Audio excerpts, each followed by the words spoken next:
Hello, everybody. Good morning, or good afternoon, or good evening, depending on what time it is for you, where you are. Happy Saturday. Happy weekend. Welcome to our weekend morning stream. Cat butt. Hi. How you guys doing? Let's see here. I gotta get my headphones out. I splashed a little bit of water in my glasses, and that's gonna drive me nuts. Gotta sort that out. Ujai with a 48-month resub. 4 years, man. 4 years. I'm not trusting your math on this one. Your way of saying hello. Finally, we made the beginning. Good afternoon, Anne. Introduction to Warbands can finally fulfill my lifelong goal of getting Tishalak on my Felguard. Lucky me, dropped in the first week. Oh, nice. 4 years lockdown era. Very trustworthy math. 12, 24, 48. It does check out. I can't confirm. We've run the numbers, folks. Good morning, people. Let's see here. Okay, yeah. As you don't need the game screen. We don't even have a game on just yet. We gotta get this whole thing booted up. Kitty was waiting for me on my desk all morning. Hazel, OMG. Hello. Happy Saturday. Good morning.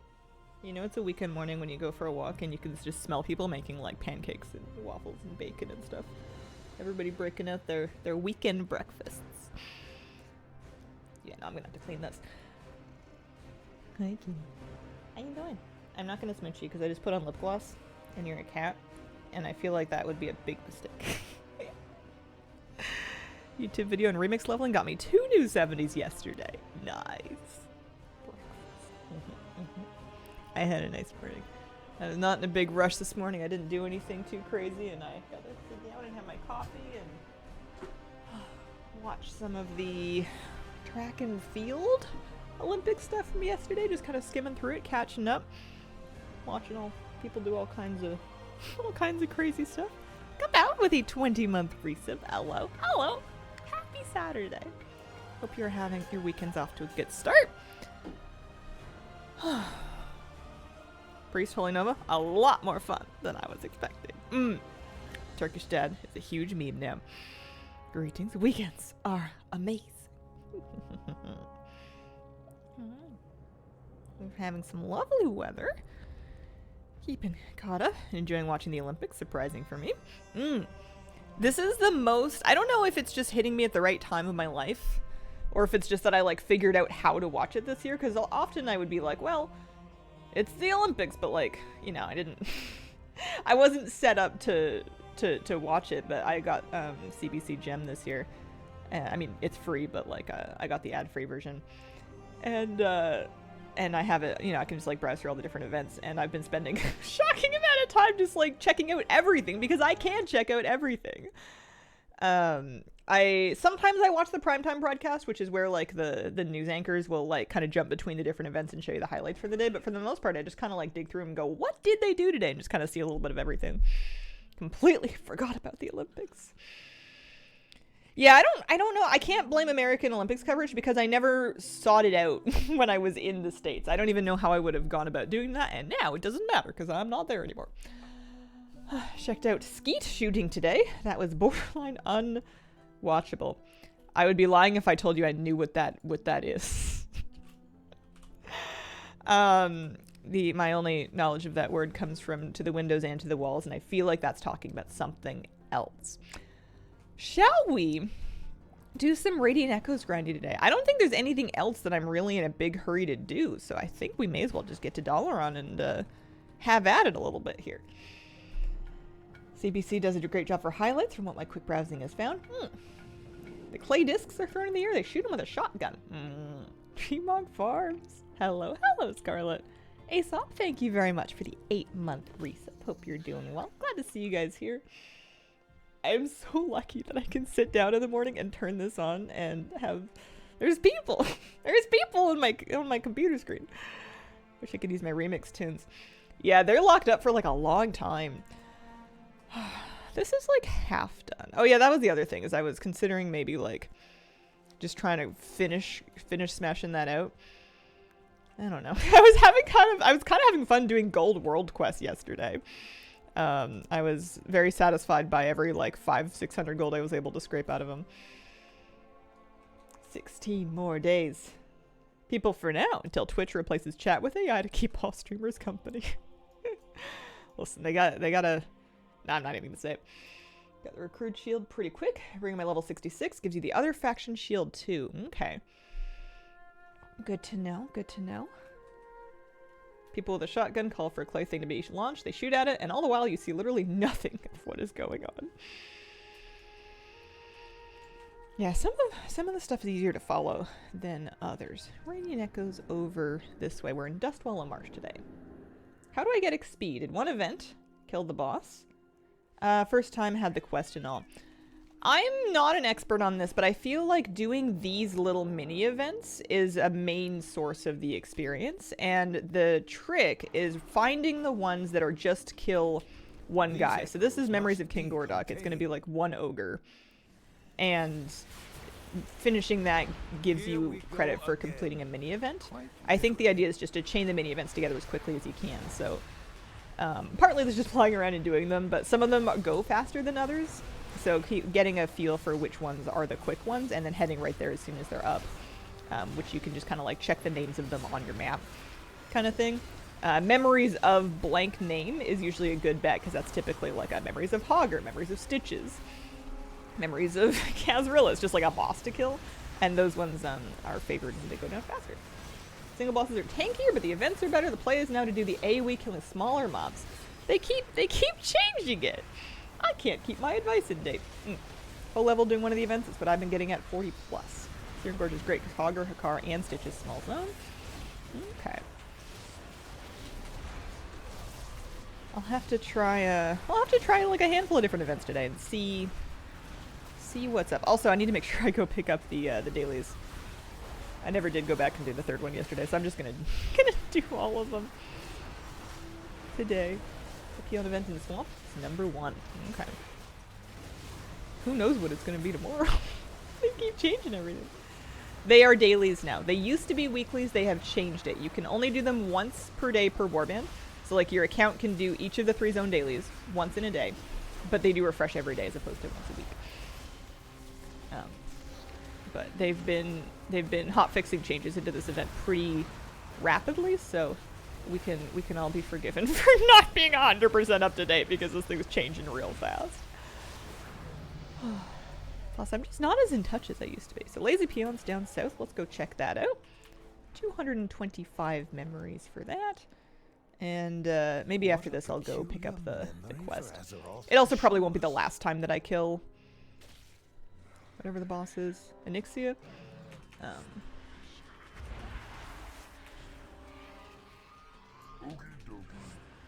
How are you, Hazel?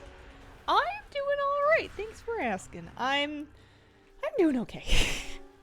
I'm not exactly achieving my goals, but I am trying to not bully myself about it, and we're doing alright with that.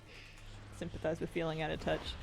I used to just be more online than I am now, especially in WoW spaces, and I think that I am happier for being out of touch, and I enjoy the game more for being out of touch, but it does mean that I am like last to know whenever there's a thing going on. Going through it this week. Have coffee. All is good. Still don't know where my week went.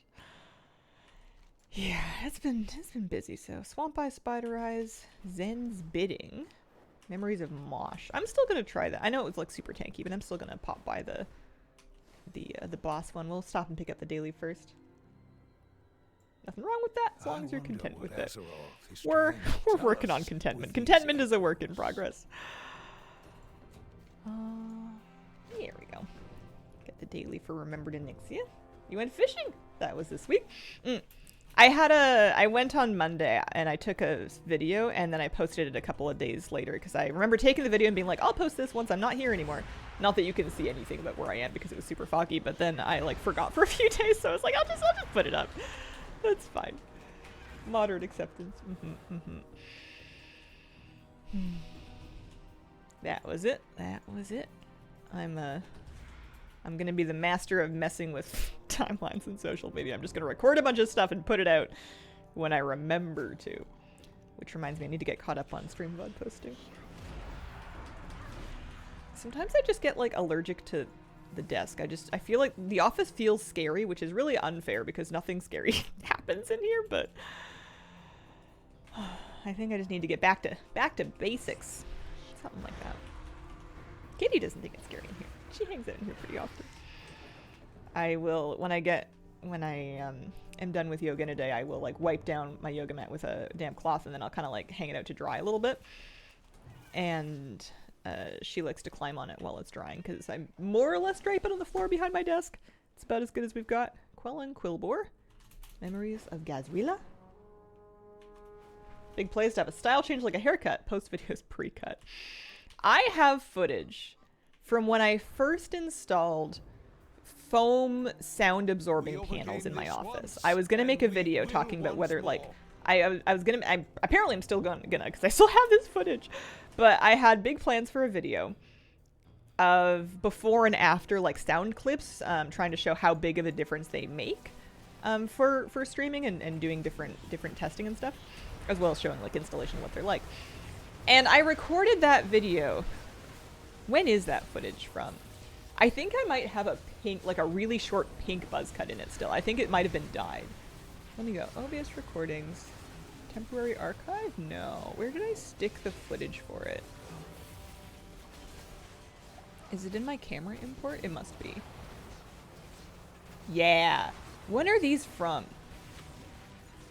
2023. Oh dear. It was from last summer. I recorded these videos over a year ago. Good God. I recorded them over. I can't believe it's been a year. July 27th was when I filmed this video. And I still haven't put it together yet. I've been holding onto footage and voiceover and stuff. And I still haven't put it together to post. I'm eventually, if I ever do spit it out, let me look at some of this. Oh man, you want to see it? See a little bit of this? It's hang on. This is an uncut, so it's not edited or anything. I've moved my office since then too. Like it's the same room, but I've reoriented my desk. So it's literally not even the same setup now as it used to be. But I had the pink dyed buzz cut at the time that I was putting all these up. So I was taking down I had an old piece of packing foam that I had on my wall with some command strips. But yeah, my hair is like wildly different. That cut's clean AF. I kind of love it, to be honest with you. I can't believe that was over a year ago now. Yeah, and I was like trying to figure out how I wanted to, yeah, just uncut multiple hours messing around trying to install frames for the foam panels for the foam panel video, but like I'm gonna put this out and people are gonna be like, who is she? We don't know her. When did you look like this? Because it was over a year ago. And I'm probably not gonna put it out in a hurry. Oh, I got a thing for that. I got a $1 on Defender's mask. It's a leather helmet. Also, Anixia is up, so I should go fight her.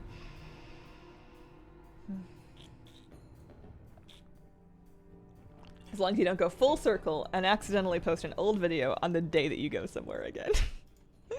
Release them from the vault. Come on, Madam Hazel. Doubly so. Good times, Sim. Good times, Lindsay. Behind the scenes content. Mess with the timeline, trick people to think that the look is back.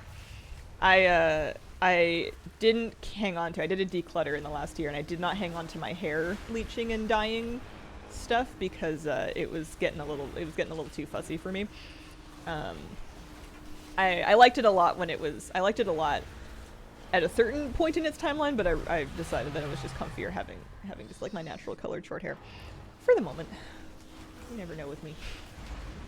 I'm starting to feel a little scruffy again, so you never know when I'm just gonna vomit right back off. Not mention it, let people wonder. Yeah, I feel like it doesn't really matter that my hair is different or that it's old. If anything, it's a little confusing, but it's not confusing in a way that's like people need to know or else they're not going to be able to go about their days. It's sometimes stuff like that is actually like a way of getting extra engagement on a video. So I don't know. I don't know why I never got around to that one. I guess there was just always something else. Or, you know, it's been a few years and I've been increasingly allergic to my desk.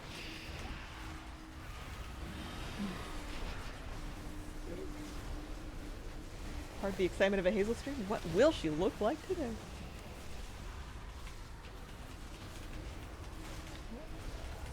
You change your hairstyle every year anyway, and I wonder if that isn't actually true. It's approximately true. It's especially if we're counting color changes as being major changes. I feel like about once a year is usually the thing.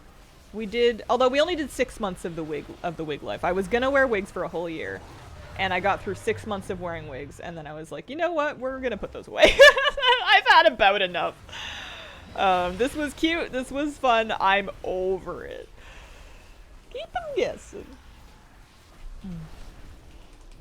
Use the old footage. It's a small glimpse as to how you edit put together videos. Aspiring YouTubers might be interested. It's not a bad idea.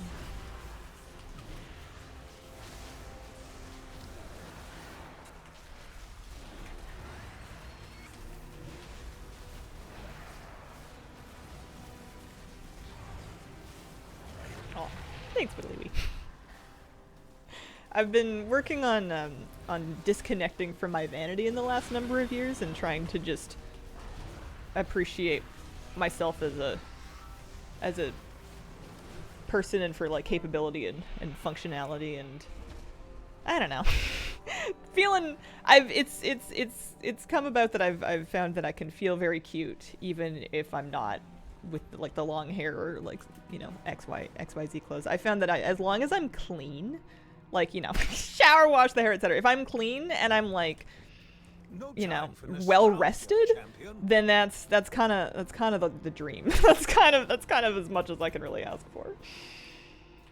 And you can say I'm scruffy and you wouldn't be wrong, but I am clean. I keep up with my hygiene. Water Goddess, thank you for the 37-month resub. Preferably don't smell like a fishmonger. I am actually kind of extra when it comes to cleaning all of the fishing equipment because I really don't like the smell of fish slime, and I really don't want any of my stuff to get stinky. So I actually have like a bleach spray that I will use after we've gone fishing.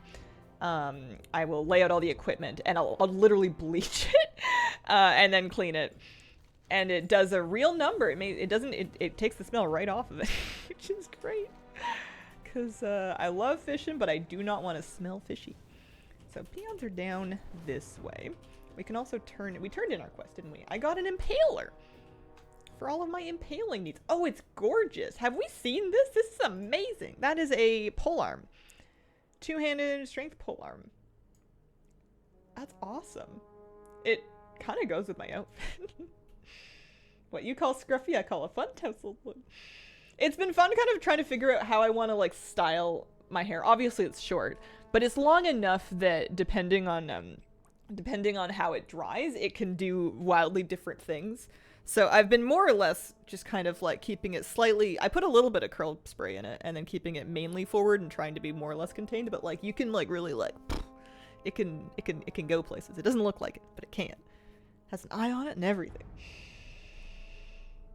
Buzzcut was Chris. Look great now. 2, behind the scenes content. A+. Well rested. The most important thing ever as I'm learning. My skin is miles better when I'm like well rested and not stressing out too much. Diet also matters. I think eating well is really good for my skin. And then yoga weirdly has been like really good for my skin. I didn't know that was a thing, but apparently there's something called like the yoga glow, where it's something to do with like the blood flow you're encouraging and the inversions in your vessels in your face or whatnot. But anyway, it's not like my skin's perfect, but it's been a lot better in the last month or so. Still waiting on that Jonas brother face. I haven't been able to let it get that long yet. I haven't. I usually get fed up with it before it gets quite to that stage because I realize I don't know what to do with it. I'm unwilling to pull out a hairdryer.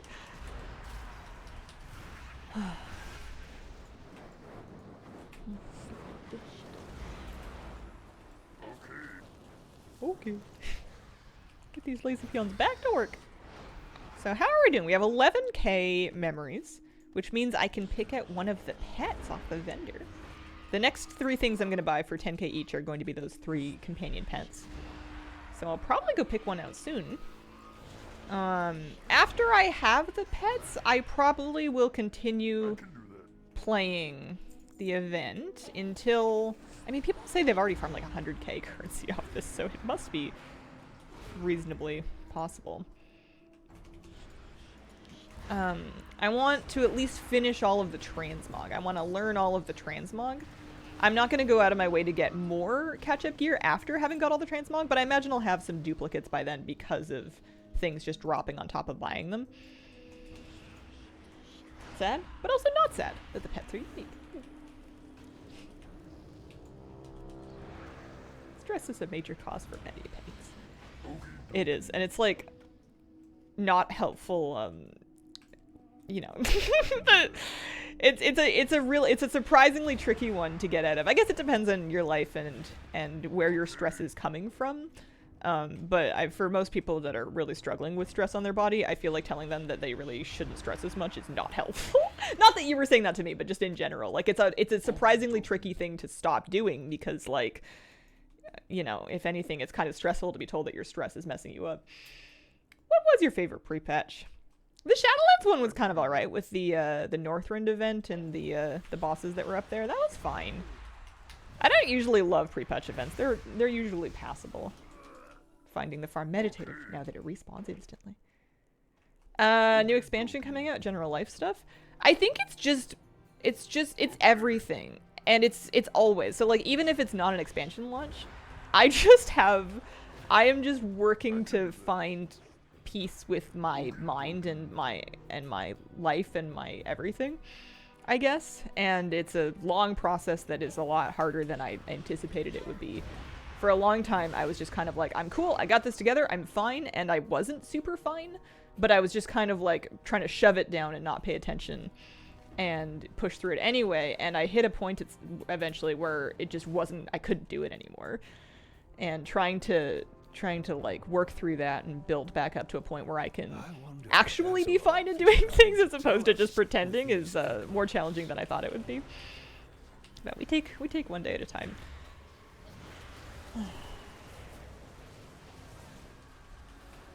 People mean well with comments like that. You guys are very good. You guys pretty much never tell me to just like relax. Cause you know, we know that that's the thing. Haven't been on in a while. Did you 100% remix?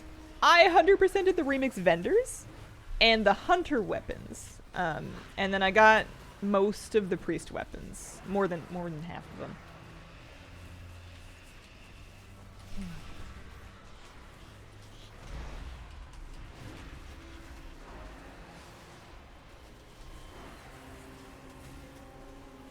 I got some legs. I'm getting more loot from this event so far today. And it's because they keep messing with it. I can't confidently say if I'm getting luckier or if they change the drop rates because, well, one, because it's a sample size of one, but secondly, because they keep messing with it. Because I know yesterday we had the new model of the event, but it seemed like the gear flow had really been turned down. How does this pre-patch compare to others? Hard for me to say. The others were years ago, and I don't really keep that much information in my brain. I don't know. It's fascinating how strongly Azeroth remembers these events. I just don't hold on to it that long. Those are changed, the drop rate. Can you confirm? Did they say so? Did they promise? Did they pinky swear? Got the cool Pandaria fans. I got some of them. I didn't get all of them. Defeat remembered Quillbore. Better than the Shadowlands pre-patch. Don't remember the Dragonflight one at all. Yeah. Yeah, they haven't been super memorable. I like this event a lot now that they changed it. It's certainly a lot better than it was the first day. Love the Legion one. It was smooth as I remember. Elemental Invasion. I think so, which was weird to me because in my mind, Elemental Invasion pre-patch event is Cataclysm. And I know they can apparently do more than one of them. But and my memory's only have room for one. You do not need the War Within to play the pre-patch event.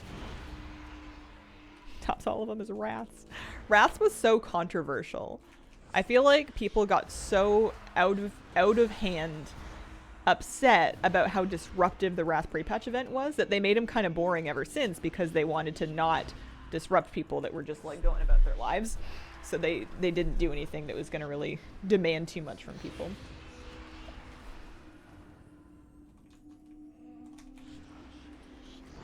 A story explanation. The Legion invasion was a clear setup. The old Wrath pre-patch was a story setup. Don't know how the Memories is setting up the War Within.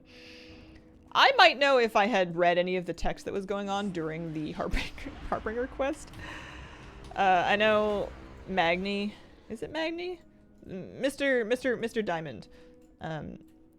He's having a hard time listening to Azeroth, so there's something going on there, but that's about as much as I know. Did read the quest, and I still don't understand how deviant fish lead up to the War Within. I mean, every now and then Khadgar's like, I wonder what this is about. Yeah, he literally said, I wonder what Azeroth is trying to tell us with these echoes, so maybe we're not supposed to get it yet. Mr. Champion. The wounds. Something what sort? BFAs is my favorite pre-patch event. What did they do for BFA? Quelling Quillbore.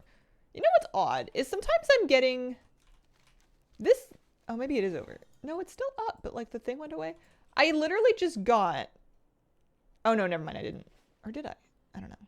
No, I think I was scrolled up my chat log. I think I'm just confused. It says it's still up. I've been having real problems with my objective tracker being inconsistent. Sometimes it's late, sometimes it goes away. Khadgar's one of my favorite NPCs. He's the reason I'm a mage maid. The only thing I do like in this event is they added more stuff to collect. War of Roses, the tree. Oh, yeah. Is your objective tracker not objective enough? It's objectively absent. I guess I'm just gonna go to a different event because this one doesn't like me anymore. Because it's still, yeah, it's 9:35. Nothing crazy. It's Charlga. Charlie. I love her because I like playing Quillbores in Hearthstone Battlegrounds, and Charlie puts blood gems on your whole board. There is an heirloom for the event. Yeah! You get your ring and you save up your memories and put them together. I'll make one, because I'm sure I'm gonna get the memories anyways, like along the way, but I don't know if it's really gonna change my life. I already have a pair of heirloom rings.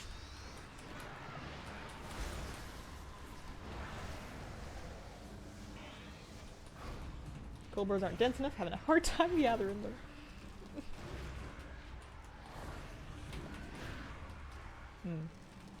Khadgar also said that he wasn't sure whether or not these memories were our memories or Azeroth's. He spit out that line when I was looking for Green Hills of Stranglethorn pages. So maybe they're not. We don't know. Mysteries. 225. Okay. Let's pop back to the vendor, actually. I want to pick out a pet, and then I want to have it out with me while I'm working on this. I always like doing that. If you're stacked on heirlooms, it's almost just another ring. But if you don't have a lot, it's a great addition. Yeah, rings are tough to get, too. They're kind of annoying. So if you don't have two of them, which I feel like most people probably don't. One of them comes from... There's like a set of 3 of them, but you can only wear one of them at a time. From the Garrison Shipyard table. And then the other one is... Okay, I'm going to get all of these, so it doesn't really matter which one I'm going to do. But we're for sure doing the Onyxia whelp first, because it's really cute. Remembered spawn. I wonder what type this is going to be. Is it a dragonkin? No, it's a magic pet. Okay. Fair, fair, reasonable.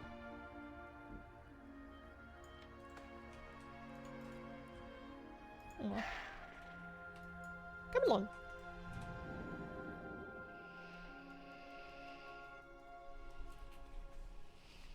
Oh yeah, and then the other one I have is from the fishing tournament, which is still technically possible to get, but like, cut it away. You're in direct competition with other people. Oh yeah, this one was annoying. Memories of Mosh, that's a bit more straightforward. I like, even though they buffed up the health of them, I liked the boss ones, because you get people going there to help out, and because it's okay for me to like not think. Some of these events I'm just autopiloting through, and if I don't notice exactly what I'm trying to do, I'm just going to be running laps and not helping. Whereas the boss, you can pretty much Just do your best, and something will happen. Attorney generally not competitive? I am not changing names in the War Within. I'm going to continue to play my gnome priest. Would you advise anyone to do the shipyard missions now to get the ring? I would sooner send them fishing. I mean, I don't remember...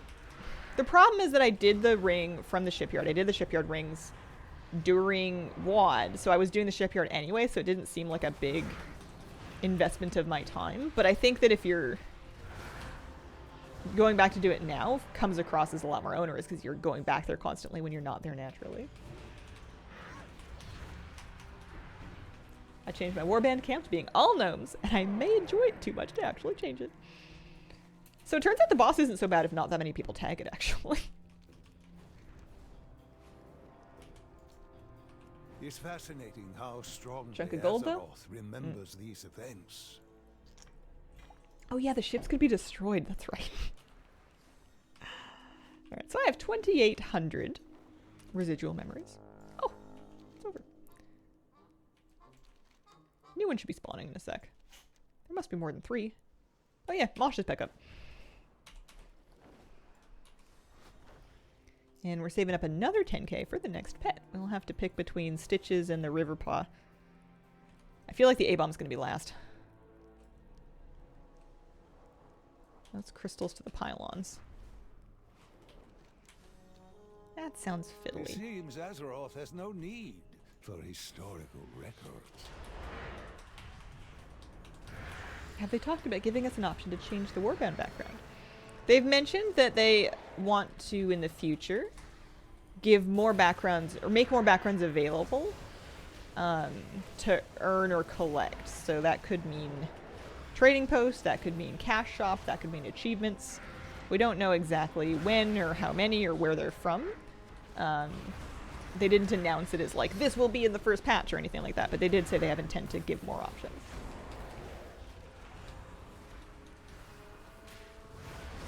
Will 1,000,000% go? Oh, background farming. I kick it.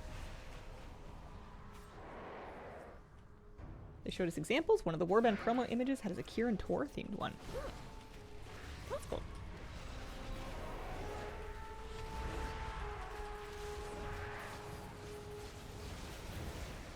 The new Drake manuscript. I like them better than Drake manuscripts because they feel more evergreen to me. Like, I know that you can obviously continue to customize your drakes and ride them, but having one extra option out of hundreds for one mount that, I don't know about you guys, but I don't really want to ride my drakes for a couple of expansions. Being forced to ride them all of Dragonflight has really burned me out on the whole business, and I would like to put them away for a while. They deserve a vacation. They are going to the Bahamas. They shall sip on some lovely mocktails. They do not need to be flying around anywhere for a while.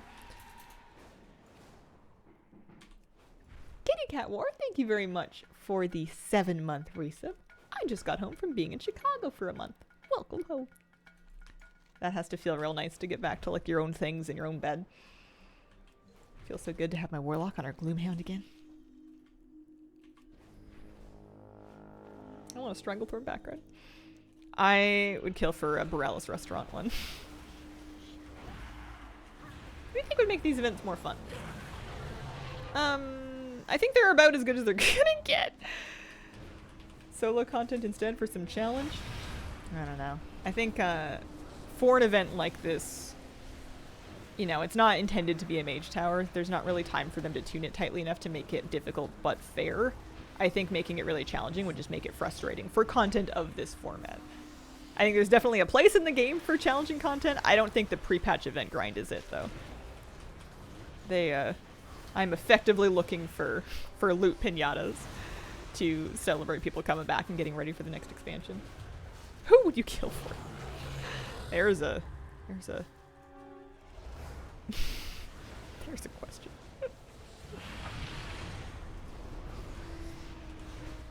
Are you excited about Delves?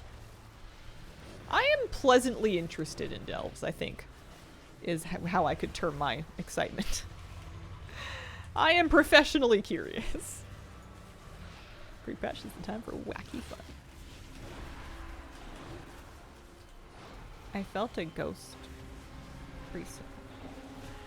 I was just getting started It was probably just sweat, but I was getting started at a yoga class, and I felt someone touch my leg, like on the back of my calf.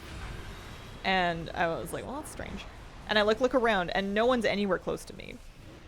And then I like carry on, and then I feel it again, like somebody just like touching my leg. I think it was just like a muscle spasm, but at the time I was like, that's a ghost. And it's made me realize that I guess I believe a little bit in ghosts, but I'm not particularly frightened of them. I suppose I believe that there are, I don't know if they can touch me, but I wouldn't be opposed to believing in spirits. I just don't think that they either can or would do any harm. You know. Druids flying the same birds in 2006. But druids can have lots of different birds. You can be a crow or a moth or an owl or a bat. You've got glyphs now. It's Patrick Swayze.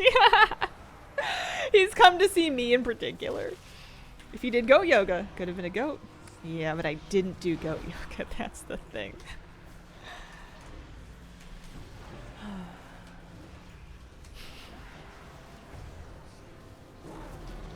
Should go by the Beacon Hill petting zoo and see the goats. See how they're doing. Say hey. What's up? How's it goatin'?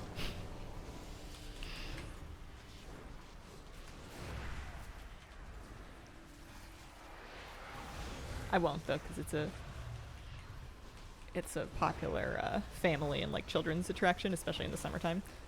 And I know that you can certainly go there yourself. You don't need to be a child or have a child, but I don't want to feel like I'm taking any time away from actual children that want to meet the goats, just so that I can pet a goat. You know, I'm sure there'll be more time in my life in the future.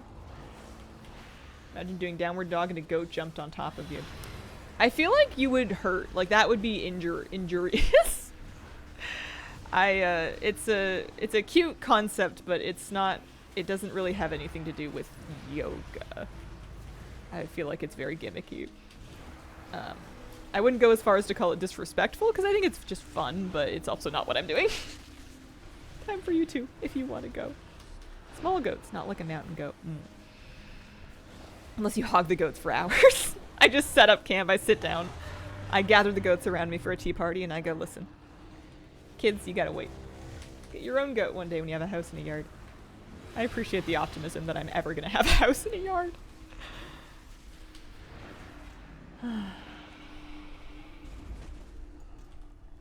The kids might like that. The goat kids or the people kids? Memories of Gatsrilla. Memories of King Gordok. What up, friendly? Thank you for the 51-month resub. I joined the tea party. One of the reasons I go to the studio so much is because it's kind of disruptive to try to do yoga at home when you're going to have either a cat involved or a dog involved. And especially when you're trying to keep your mat really clean. Getting animal dander and paws and litter dust on is not ideal. Not exactly what you want. That's what I want for my next birthday. A goat tea party. Goat yoga with like a giant mountain goat just flattening the poor people. You're doing yoga in the mountains and you never quite know when the goat's gonna come get you. What are you mating in the war with then? I'm gonna play a gnome priest. Release all the plushies. I finally Google what a subathon is and we like just start doing those. Just helping them perfect corpse posts. Yeah, that command is a little bit old because I did that for Shadowlands Season 3, so it's been my main for 2 seasons now. But it is true, I am switching to no. What is the event? Memories of different stuff in Azeroth. They'll spawn in a zone. You fight them, you get currency. It's pretty mindless grinding. Pretty happy with it. Holy Priest looking good? Looking good enough for me. But I don't really follow class balance. I take the class that I want to play, and then I do my best at it, and I don't stress too much about whether or not it's like how well it's ranked against other things. I don't do mythic rating, and I don't do like the MDI, so it's perfectly fine for me to play literally any spec in the game.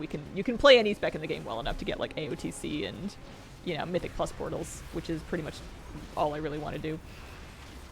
What do you think is your horde main? I hadn't really thought about it. I don't know if I'm going to consider myself to have a horde main. I don't really... I know my characters are technically, some of them are alliance and some of them are horde, but I don't really draw like a distinction in my brain anymore because it's all shared. It's all the same. I'm gonna have like my priest, of course, and then a hunter for fun DPS alt stuff, and then a tank. We're thinking Barnacles. We're thinking doing a little Bear Druid Barnacles action, just tanking like some low keys and stuff for maybe some achievements. And the fourth one will be my PvP Druid if I can bring myself to PvP. Get some vicious mounts and some PvP mug, you know. I haven't been to the trading post. It was a quieter month this month for me. I managed to save all of 200 tender, which isn't very much, but it's something. I only had 15 going into it. I got 2 pairs of butterfly wings and I got a Murloc pet, so I guess I did do some shopping. Low keys. Future stream title.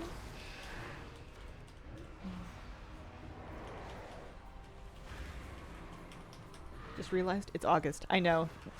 The expansion launch is like in a couple weeks. It's bananas. Bonko. As far as I know, the mount does not randomly drop. It's 20k currency on the vendor. The good news is that buying one gives you the opposite faction one as well. This year's gone way too fast. I'm still upset that I looked back on that sound panel video and filmed it over a year ago. I've been procrastinating for over 12 months on that. That's silly. I didn't even have a dog when I filmed that. I hadn't even brought Moose home yet. That was like a couple weeks before I brought home puppy Moosey. Alright, skipping Zen's bidding. I'm gonna go do the peons.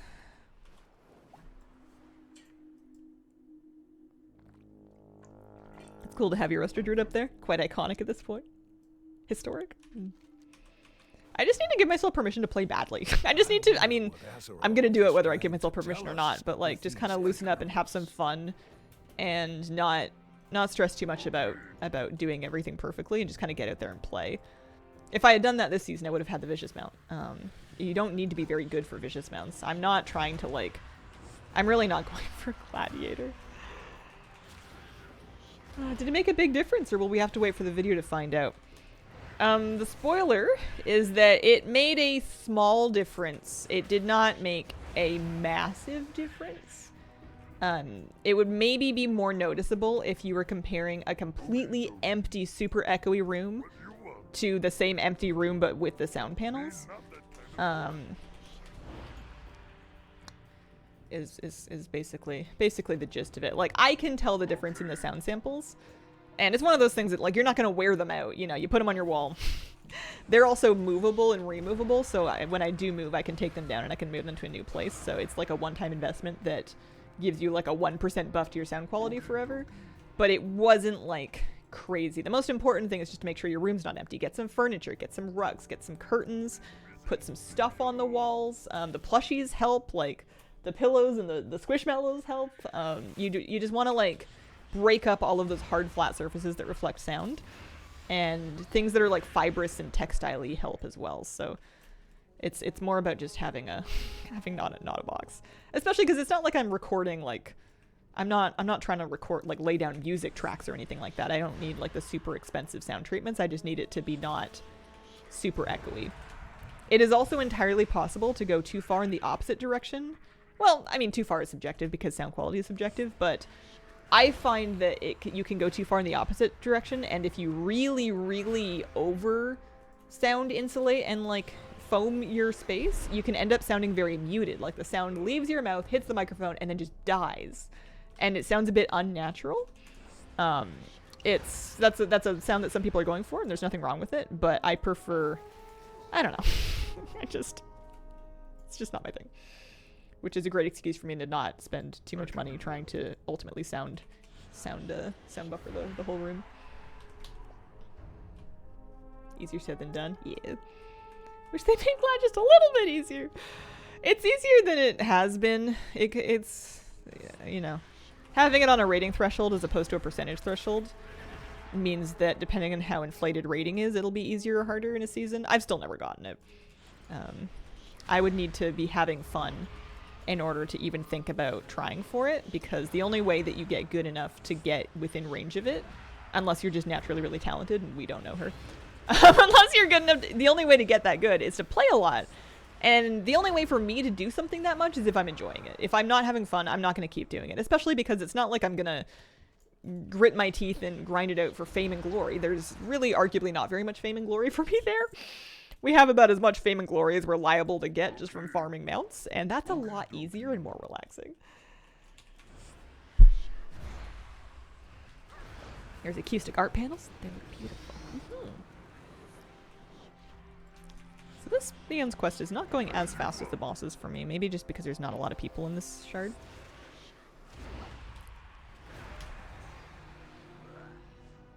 Got glad all Shadowlands Dragonflight was too painful. Yeah. I had to really like adjust my ego when I did start playing in Dragonflight because of how deflated rating was. I was like, but I used to be an X rating player. How come I'm losing games at, you know, Y lower rating? Like, I was trying to get up to 1800 in Solo Shuffle, and it was all I could do to scrape there. And I was just, like, hovering around that rating when I was playing every day. Trying desperately to, like, grind out the proven healer title, the soloist or whatever. Solo healing Solo Shuffle. And I never finished it. I didn't do it. It was too hard.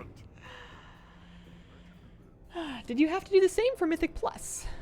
Grind out practice for fame and glory? Or, what do you mean? What did I say? I don't know anything about the Heirloom ring from this event. I'm assuming it's just a stat ring. Battlemender, that was the name of it. That's right. Mythic Plus, I've never, like, really had to force myself to try to climb in Mythic Plus because I've always been fairly content with whatever skill level I'm at, really, and whatever my friends want to go for. And also it's fun. I have a lot of fun playing. So often when I am getting better and I'm climbing rating, it's because we're playing like a couple times a week and we're putting a bunch of hours in because we're just having a really good time. It's not something that I have to go out of my way to be like, oh man, I gotta get on and run some keys. I don't want to, but I should do it. Cyberwolf, thanks for giving out a gift, so. Life is too short to make yourself miserable with a video game.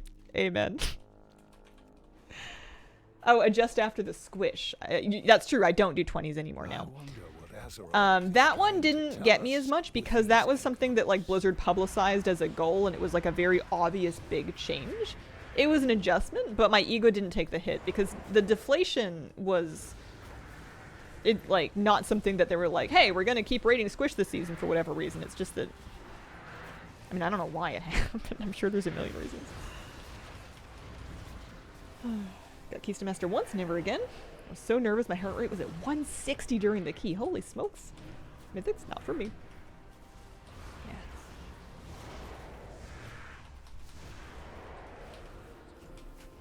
Yeah, PvP is fun when you're winning. Or when you're, you know, having a good time with friends. Do you think the gear for this in the store is good? Yeah, the catch-up gear is good. It's not going to be better than Season 4 Shadowlands gear, so if you had endgame gear from the most recent season, then you won't need the new stuff for your particular character, but great for alts, great for anybody coming back. It'll do you great for getting started in the War Within.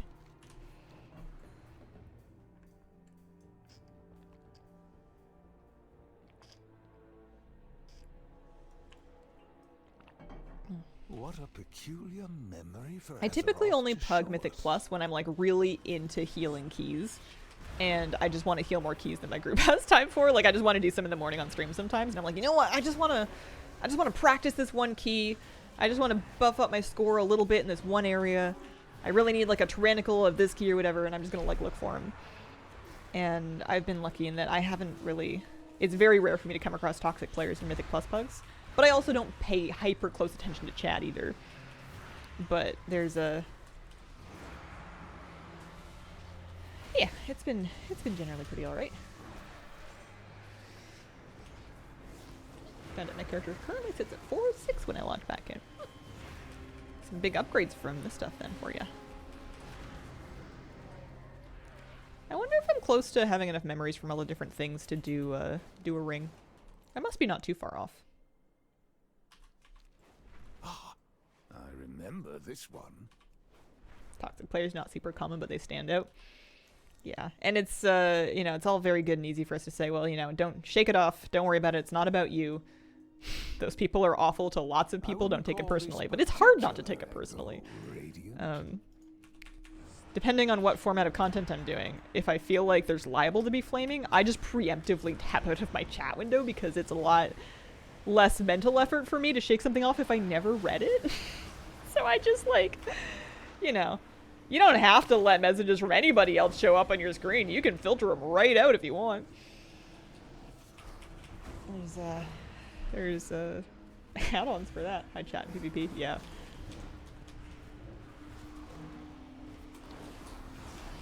Read one thing and then block them. That is also a fair and valid approach. And you could say that it's overly avoidant, and that's probably true. I'm a pretty avoidant person. But I try and take different rules for how many opinions I take on when we're talking about the internet, because you just can't treat it like real life. It just doesn't work by the same numbers. People are just, there's just way too many people that are making all of their feelings other people's problem. Any idea how many days are free to play for returning players? I thought it was a week, but I'm not 100% sure on the exact dates. Until tomorrow? Oh, just a weekend then. I see, I see. I still like these boss events. I still find them faster than the fill-the-bar events. They might not be if you were on like a leveling character or an alt that doesn't do very much damage, depending on your shard. Because it looks like I'm not completely alone, but like there's not a ton of people here. And I don't do crazy damage. I'm doing like 170k right now. But I have, you know, I have tier. I have 4 set tier. I have 514 gear, whatever. I'm not pre-potting or anything. Imagine Blizzard giving you a week of free time. Stoutside, thank you very much for the brand new Prime sub. Appreciate it. And Cyberwolf gave out a gift sub. Also, C. Galeshar had a 26-month resub. My goodness, I missed a few things. Thanks, guys. One Up Friendly had a 51-month resub. Did I really miss a 51-month resub? Holy smokes. If you're a tank, you can ignore everything, beat the peons, I hope we're luck cages. Event's about to pop in the new zone. That is true. That is true. Everyone's in doll waiting for it. I want to go to my bank real quick and have a little look-see at my memories.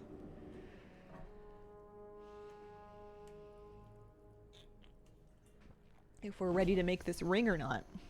I guess there's a bank in Dalaran, isn't there? I don't need to go back to anywhere else.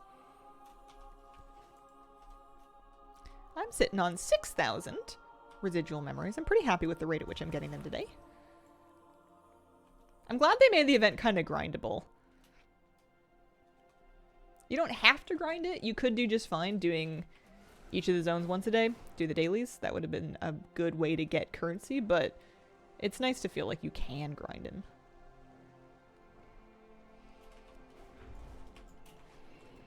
How are you? Okay. So, memories-wise, I definitely have over 20 of that, and I have over... Oh, they changed it. They made them unique 100 instead of 20, so you can actually pull them out of your mailbox now. 19 of the Eastern Kingdoms one, but enough of the other two. So we just need a little more. I'm just gonna actually pull these out into my inventory. Have a good one. And then I suppose I can put my gear away too. Warband bank, gear, our Warband until equipped. Loot can go in there. See you around. There we go. So thank you very much for the 45-month resub. Thank you. Changed over to Dragonblight. So I guess we're not finishing the ring just yet, but the next one after should be.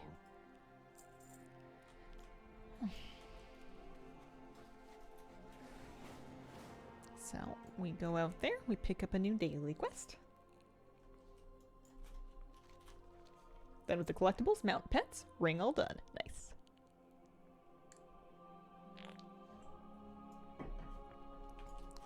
Yeah, it doesn't seem like it's too onerous to get those things. I'd also like to ultimately finish all of the gear sets, but you know, the more things that drop, the more bits and pieces that we have. Some of these things will be already collected because they've dropped for me, so that's nice. Your coin is always welcome. Going to the bank and have a look at my memories sounds like something an android would say.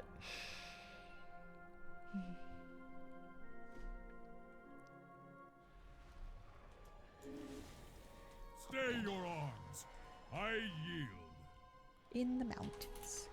So that's one of them. You face your Trials of the Argent, also very good. That's also a boss one. Let's go see Wilfred Fizzlebang. I remember you. What do you think the Lich King was doing in that loading screen? Oh, I can't say I looked. Trying to figure out what he wants for lunch, maybe. Because, you know, people can be doing that at any time. Here's Diraxis.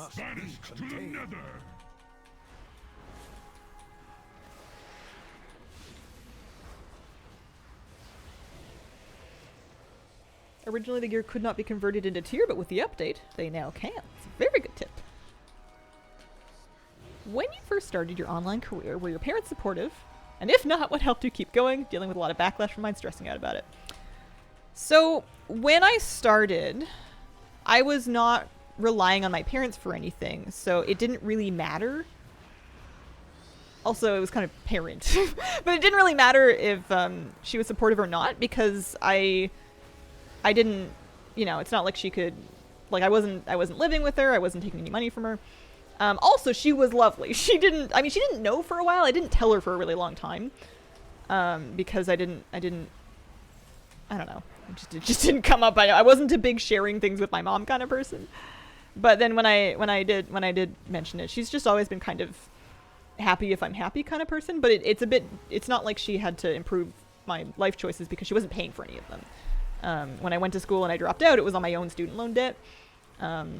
Like when I was living with her, I was renting a room. I was paying her for my room when I was renting. So part of it's probably cultural. I'm from like a Pacific Northwest culture where we are a little hyper individualistic. But part of it is if you're financially independent from your parents, you don't really need them to approve of anything because, you know, what are they going to do?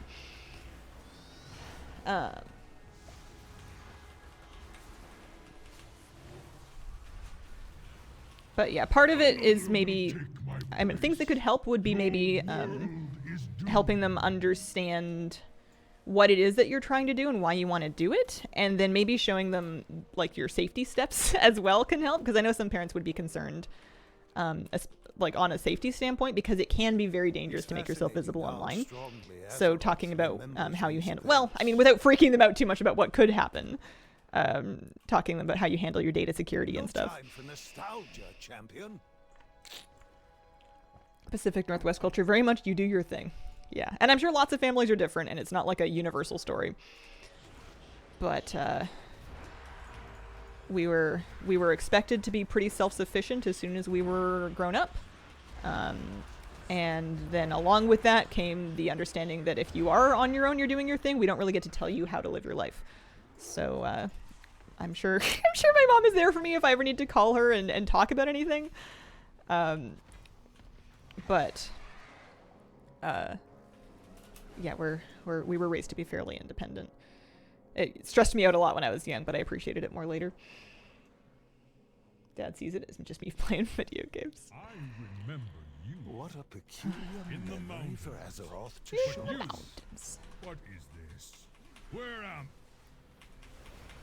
Another way you could frame it is talking about the other skills that you learn alongside doing content creation and the different industries those can help you slot into. Because doing content creation is not just, it's not just playing video games. You're learning video editing. You're learning social media marketing. You're learning brand management. You're learning PR. You're learning, depending on what kind of content you do, you might be learning how to light things. You might be learning how to color grade things. It's a good idea to do like free online courses and to work on those skills and showing them that you have transferable skills or that you're working on transferable skills alongside doing this might also help as well. Great lesson to learn early. Yeah. Wife is still a little culture shock from Pacific Northwest culture. She thinks we all just don't like our families because we only hang out at holidays. I'm sure in some cases that's true. Certainly not all of them. It is very different.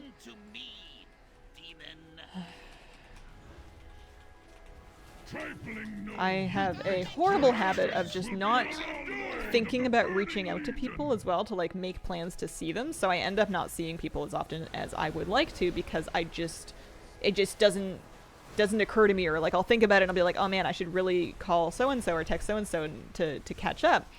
But then they're like, you know, something's going on. There's like a vet or a work thing or whatever it is. And then I just don't think about it again for another like 3 weeks. And I'm like, oh dear, it's been X amount of time since I've seen people. They're going to think that I hate them. And at this point in my life, everybody that is still in my life knows this about me and knows, I hope they understand that I don't mean it personally. Because I've always been like this, and it's something I'm trying to be conscious of and work on and not make excuses for, but it's also just something that I really struggle with. Trials of the Origin? Yeah, back this way. Stressing about it a lot, seeing it from a different perspective really helps. People know that life is busy. Yeah, it's more than just that for me though. Definitely comes up. The one thing I will do is that whenever anyone invites me to anything, I will either for sure go, or if there's like a really strong reason why I can't, like I have a prior commitment that like just cannot be moved, I will make a point to do it on a different day and not just like let it go. I'm not dodging invites, I'm just not sending them as much as I should. It should ideally be reciprocal, but thanks for touching base, keep forgetting to do so. So, you will go to BlizzCon? I don't know, I kind of liked staying home. It was kind of nice. Another will take my place. Your world is doomed. The lag in Northrend's super bad. It does seem worse than the lag that we had in the other zone. What if they invited you? Oh, I see what you're saying. Yeah, no, different rules. Although, I mean, depending on what invite we're talking about. I'm a real spoiled rat, but if travel's included, then we're getting somewhere. Depends on if you're involved in the event or just attending. We're all haunted by the memories of Northrend. Someone pops in my mind a message them to let them know I'm thinking of them, even though we haven't spoken, just so they know that I still like them. Aw, that's really sweet. Alright, so Lich King's coming up. I think I still need to pick up the daily. They keep the daily quest givers right by the portals. And they're not as bright as they used to be. Put your faith in the light, to pick up, but they are there. Each of these dailies is offering us 3k residual memories. So you can get 9k total for doing 9k per day for just doing the daily quests. I'm going to take a little screenshot of that so I just have one handy of the new values. So, one moment. The light will abandon you, hero, just as it did me. Alright. So yep, he's up. He's at 88%. We didn't really miss much. As long as we can get a dot on him and tag him. There we go. Travel is included. You are indeed getting somewhere. Probably where the included travel is going to. How often can we do Radiant Echoes? As much as you want, really. There's no limit on how often you can do them. You can sit in the relevant zone all day long. You can chase them around and continue grinding them. You get the boss quests for each boss only once per day. So if you're looking for like the diminishing returns point, it's probably doing each event once per day. But you can hang out and continue fighting the boss that spawns as well as the mini events. The mini events will give you, what is it, 225 residual memories for each mini event that you do, and then the bosses, I want to say 1400, but I guess I'll check when this one dies. The amount of tweets when you popped up in the BlizzCon live stream. Happy people were to see you. Aww. I don't know if I ever saw Twitter for that. Holy Lich King lag, Batman. Pipey, thank you for the 22-month reset. Floyd here now. Welcome. Tag him right before he dies so you don't bloat his HP too much. Ah! What are you trying to say about my DPS? EU unplayable lagfest. Tag the boss to finish the quest. Forget getting loot. Too many people not getting sharded, or there's a DDoS attack. I think they just need to turn up the shard dial a little bit. I'm sure there's a there's a knob somewhere someone can twist. This is too many people in one shard. With all of our abilities and everything.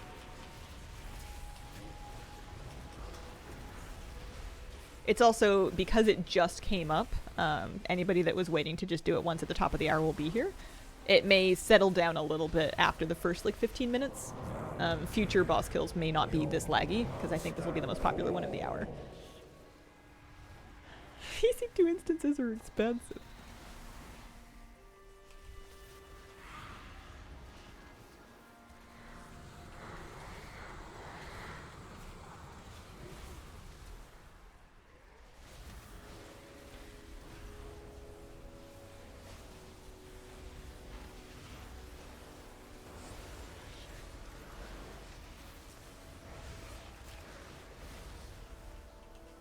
Reasonable multiplayer online role-playing game.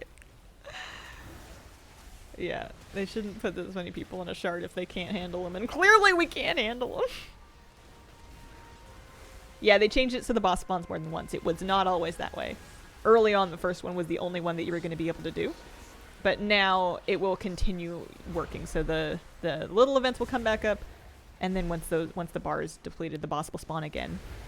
He might spawn like 5 or 6 times within the course of the hour.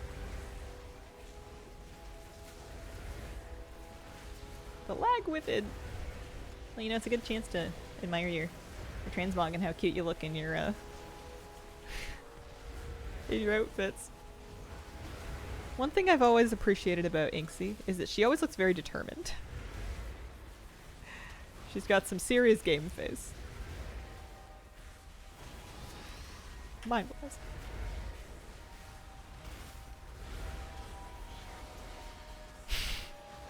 You know, you press a button, the spell comes out eventually. I'm waiting for each spell to happen before I queue up another one because I don't want to get my spell queue too big and disconnect myself. There we go. Try and Void Torrent. The gnome face kills me. Appreciate 3k per quest. And smug. Yeah.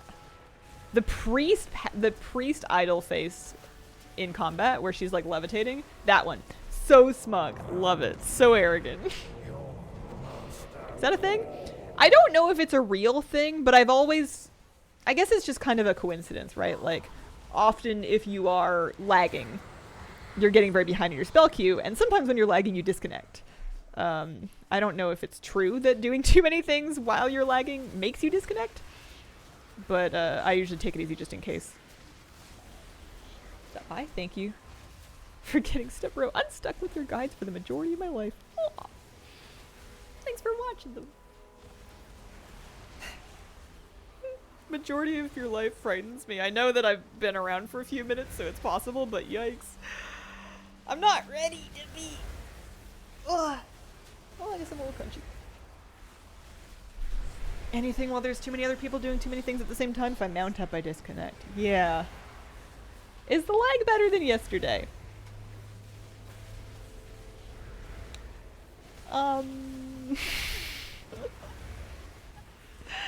Bad news.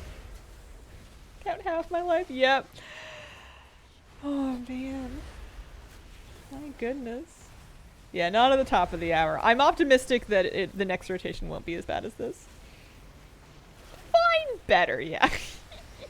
I don't know how bad it was yesterday. This isn't great, but I'm still logged in. It's sort of working. I'm at multiple seconds of lag now. Not as bad as when Time Rifts came out. Find Dragonflight to be the worst one. Doing a dungeon randomly in Northrend, the event caused me to lag like crazy.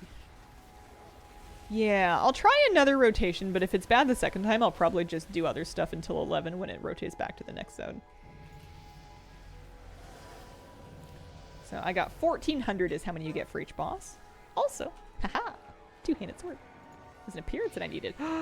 These are gorgeous. That is one thing I will give this pre-patch event, is that the weapons are amazing. Sometimes pre-patch event catch-up gear is like real boring. We've had some very basic Bethany sets, and that's an incredible sword. I want, yeah. Bangers, as the youth would say. Bangers and mash.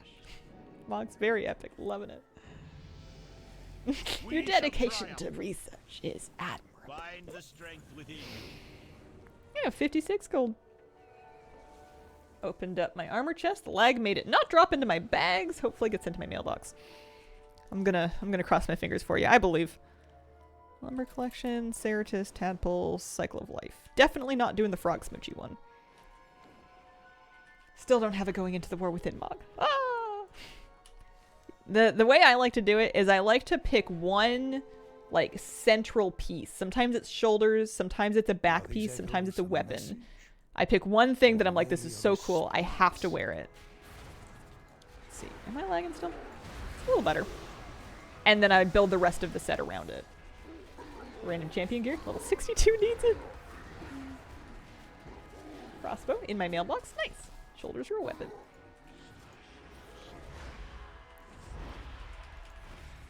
I hope that we get lots of shirts in the War Within. I love shirts. I like my flannel shirts and my workman shirts and my Valdraken civilian shirts and my silk shirts and my pirate shirts, and I would like some more shirts because I'm spoiled and I want lots of them.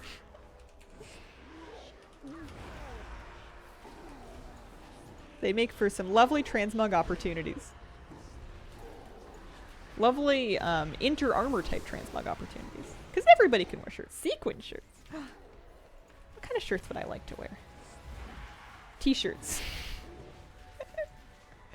I don't know if it would be a little too IRL for them to put into WoW. But my gnome would absolutely rock a graphic short sleeve t-shirt. Just like, you know, just like a t-shirt. I'd be so game. Nature and animal print shirts, right? Oh my gosh, what if they had like in-game animals? It has like a crocodile with like the 6 legs on it. And it's like a Stranglethorn, like, I survived the jungles of Stranglethorn with like the crocodile. I would die. Sweatshirts and sweatpants too.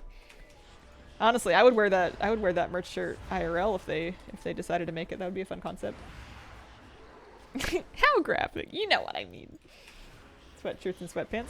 There are some things that kind of work as sweatshirts and sweatpants that are part of different sets. Blew all my tender in the 2 mounts because they're super rad. And both Kelsarar recolors. Saving it for something. Yes. My friend Flabby is always like, he saves his tender religiously just so that if there's ever a month that there's tons of cool stuff, he can get basically all of it. And I'm jealous of the self-control because I can never. We're all having a good time here.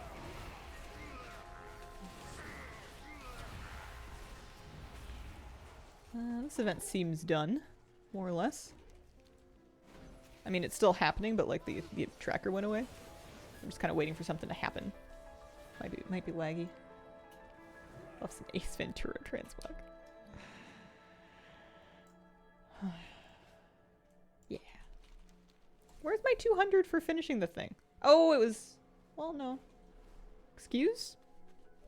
I wonder if I didn't contribute. Because I was there. I was helping. Lumber collection, tadpoles, mountains. Saving for a rainy day. I feel like Flabby's made of different stuff than most of us in the best way. I remember. It seems Azeroth has no need. Some people build different. But you. Yeah, the lag still... It's better than it was on the Lich King for sure. The Lich King was basically unplayable. I was pretty sure I was going to disconnect.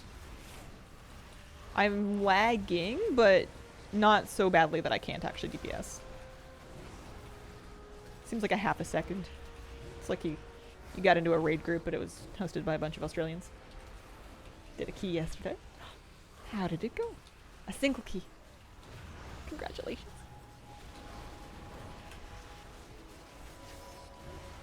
$8K post getting this month's bar of rewards done. Oh.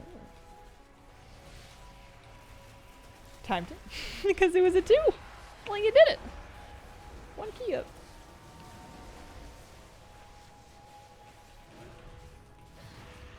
It's a very tall chair. I like low keys. Bonjour, mon ami. Happy Saturday. Will you do a 24-hour stream? Minimum. Oh, I love the enthusiasm. I have never in my life streamed longer than like maybe 7 hours. Like usually a long Hazel stream is like 5 or 6 hours, and a normal Hazel stream is 3 hours. I am usually not a marathon streamer. Not even close. What is this? No, I want to do a keep. Where am It's the weekend. What better time to do it? What did he do for 7 hours? It might have been, there was one very long day, and I don't know if it was 7 hours, but there was one very long day that was like a variety show day where I like started my stream and I did my normal stream, and then we did variety show, and variety show like ran long. So that might have been it. That was a very big day. And then you were tired after those longer streams. After that one variety show day, I was in bed for like 24 hours. I was so gassed. Yeah, 6 hours for New Year's Eve is usually pretty reasonable. Do you think you would be fun to watch after 20 hours of no sleep? It depends on where the enjoyment is coming from. I don't think I would have the kind of energy that we like to expect. I don't think I would have the pleasantness or the words, the things to say. However, if the joy comes from watching somebody slowly crumple from the inside, then yes, I think it would be a great time. Ever thought about doing a subathon, bank some house money? The thoughts crossed my mind. I always like to think of wacky ideas of being like, man, if I did this thing and we did well, that would be pretty crazy. And then I never do any of it. Would you start swearing, you think? I think I would just start slurring my words. I don't do well on sleep deprivation. I am very defensive about getting my 8 hours of sleep a night. I'm gonna take a short break here. It's about 10:30. We will be right back. Banished to the nether. Owie! What was that? I was sitting down and I was going to like dramatically fling my arms out to the side in like what I thought was going to be an elegant stretch, and my closet door is right here. It's out of frame, but there's a big old wooden door right there. He bonked my wrist. That was silly of me. That's what I get for leaving the door open. Do we have clearance? What? Now we have clearance. My goodness. Okay. Where were we? Hi, kitty cat. Get so excited about ideas, never do them. My excuse for procrastinating on those kinds of ideas is I always say if I'm ever going to be another tier of successful, it's not going to be because I decided to like do a gimmicky subathon. It's going to be because I managed to like make some progress in keeping a regular schedule. I feel like the growth that I really want is going to come from consistency and not from like an unsustainable gimmick. That's my excuse anyway. Elegant smack of the door. He bonked my wrist bone. I thought the point of subathons, I guess I don't really understand a subathon, I've never watched one, but I thought the point of them is that they have kind of like an unlimited duration depending on how many subs you get.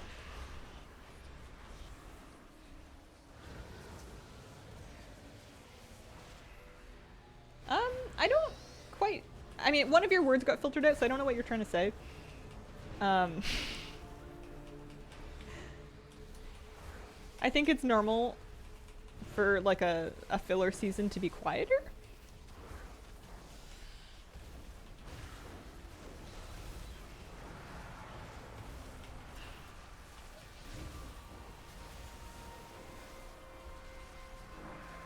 That is the idea. But some people do put limits on the duration. The ultimate goals are a fundraiser. A lot of streamers put a cap on it to stay healthy. Yeah. Like your sub count through donations. Hope the donated subs come back as regulars. Yeah.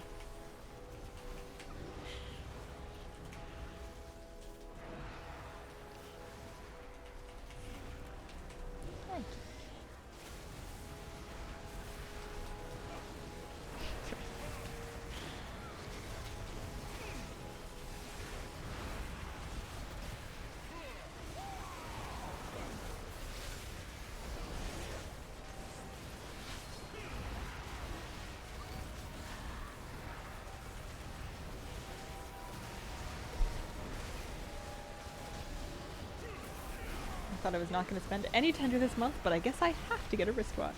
Yeah? Gotta sleep. Gotta continue subathon hours in the next day.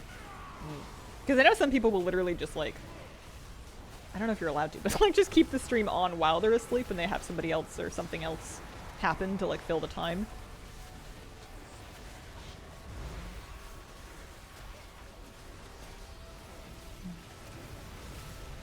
I think that's so weird. Yeah, not for me. I would never, because it would just be so scary.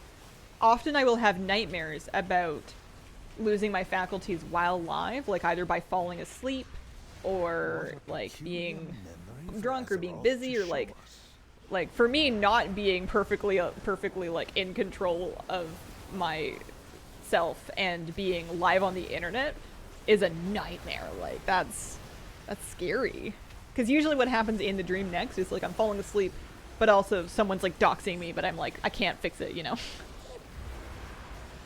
Stay your arms. I yield. I did buy my frozen Underlight Corrupted Behemoth. Nice. Some residual memories. Lumber, Ceratus, Champion's Call. Champion's Call is not bad. Sleeping on Twitch is pretty common now. Yeah, I don't think I would do it. If I ever did, I would have like... I would sleep in like real big jammies. You get the room really cold, and then you have like a sleeping bag and a Murloc onesie. No wardrobe malfunctions, buttoned up to the neck, you know. Event good for getting alt veteran gear, but no flight stuff. I'm getting I'm getting no flight stones. I thought I was supposed to be getting flight stones.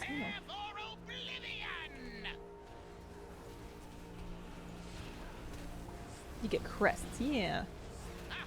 Didn't they say that they were going to have flight stones? You just don't need to watch anyone sleeping. Yeah, it doesn't sound like riveting entertainment to me.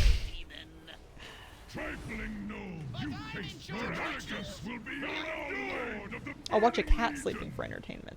That's different. As long as you don't sleep in the waiting pool. Drowning stream.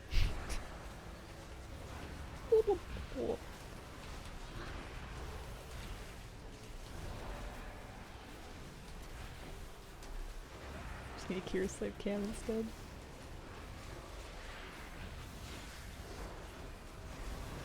I think the main thing that I've got going for me right now, as far as stream goes, is that we generally don't cancel days unless something's like really schedule conflicting, but for more or less you can expect me to be here 5 days a week, 3 hours a day. It's not a ton of time, but it's fairly reliable.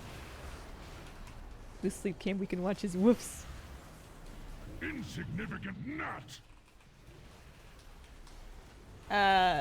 Mob remix leveling would be faster than this event. This event's pretty fast, but you can get a fresh character, a brand new character to 70 in remix in well under 2 hours now. But you would not be able to do this event or do anything else outside of remix on that character until remix ends on the 19th. It's really worthwhile to do this event other than the daily boss kills.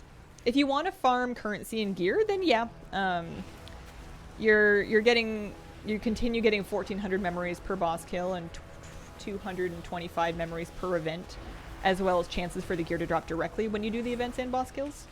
So you will be able to get your things faster if you continue hanging out and doing it. I'm sure you can still get enough currency to get most things if you just did the dailies, but I haven't done the math of dailies versus vendor yet. Pop back for the free weekend to level up some tunes.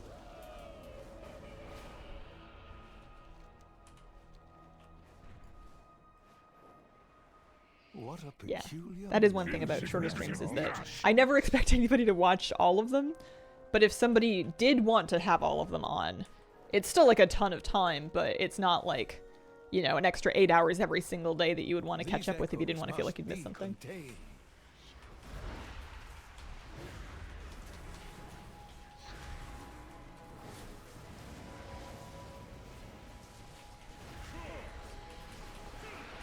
Blue wristwatch or red wristwatch? What color transmogs? What will go more? Oh, what happened? What happened? Oh, the Lich King spawned, I see. What would go with the transmogs that you typically wear more?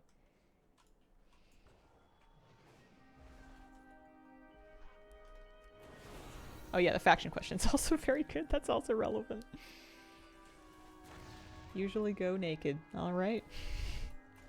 Power to you. You guys can't see it, but I've got a very polite kitty on my right armrest here. She's just purring. No one's even petting her. Pet the kitty cat. Here, I'm in combat, so I think I might have to walk to the Lich King, but well, I guess it's the side of a cat.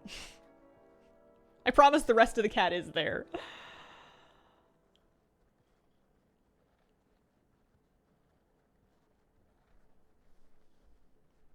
Happy kitty.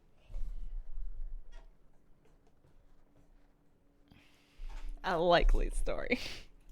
I just have like a plushy cat back that I can mount onto the chair to make it look like she's sitting with me. Yeah, Lich King seems like it is still lagging. Not as badly as it was, but pretty bad. This might take a while. But it is worth replaying the boss, because 1400 echoes per is not bad. Along with the chance for gear to drop directly. It's so convenient to me that you learn the appearance for the gear as soon as it drops, and not when you equip it on a character, because I don't really want to bother going through all of this gear to try to figure out who's going to get what until the event's basically over, or like we're ready to start leveling. And having the gear learn right away makes it so much easier for me to fill in the gaps in my collection on the vendor when we get to that point, without needing to worry about, oh man, I have a axe that I haven't equipped yet in my bank, but I'm not sure who's going to get it, but trying to figure out what you do and don't need. Oh no, these books are good looking too. Oh no.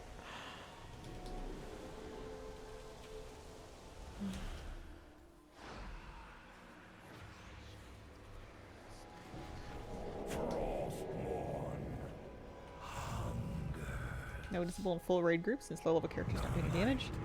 Yeah.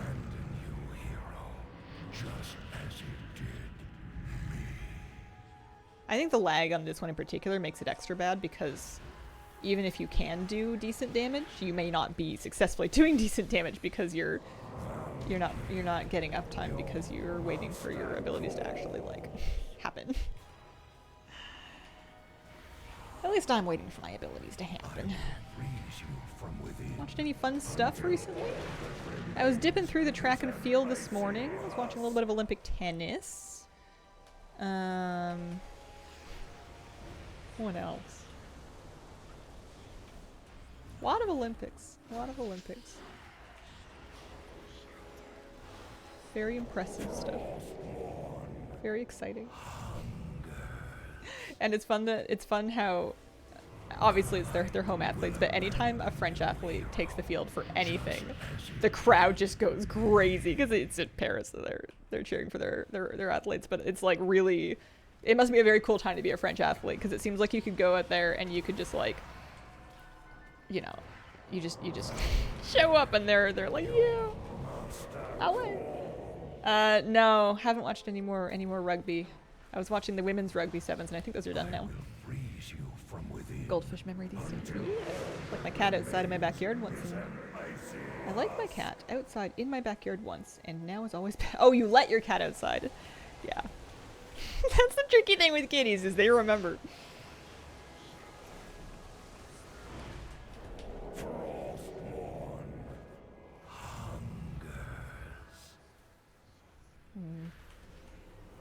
Fangirling for Summer Macintosh.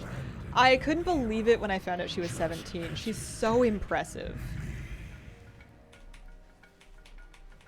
That's so cool to see in someone that young. I hope she's also like, has a well-balanced life and finds time to have fun and get to be young and be a person. But like, man, she gets her game face on and she just crushes.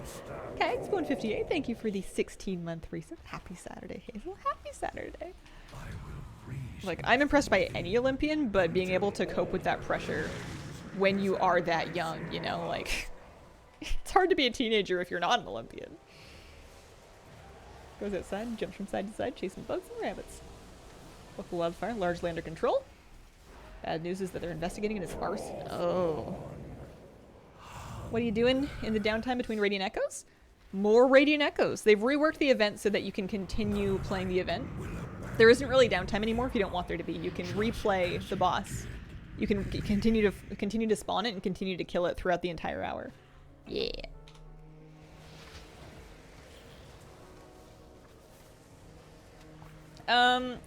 There was a golden wristwatch transmog that was the fill the bar reward for a somewhat recent trading post. And the blue and red ones are recolors of that model. So if you have been keeping up with trading post, you may already have a timepiece. But those are the only times that they've had them.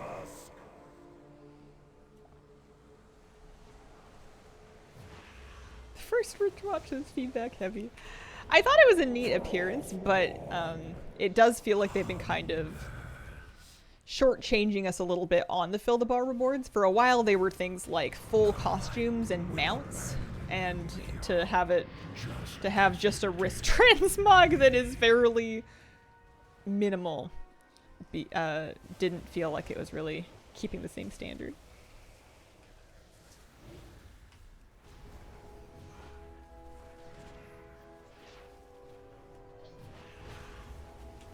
This month kind of sucked too. At this point, I'm kind of happy whenever there's a month that I'm not super excited about, because it's a chance for me to save some amount of tender, because I know sooner or later they're going to put out a month where there's more things than I can afford. So any month that I can not spend all of it is good. I didn't save very much this month, but I saved a little bit. There we go. We got some more, another pair of male pants. I like this month's actually, but I'm a warrior, so it works. Happy about it because I'm saving more, bought a few offhands, that's about it. I had to spring for the wings. I simply had to. Oh, you know what? We have enough memories now for another pet. Let's go buy another one.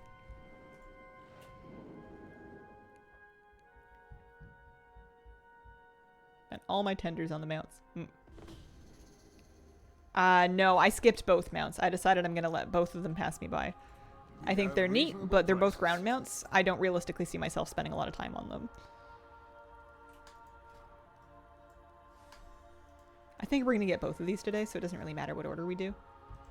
I'll do Stitches because I'm in Northrend right now. My goods will serve you well. Remembered Construct.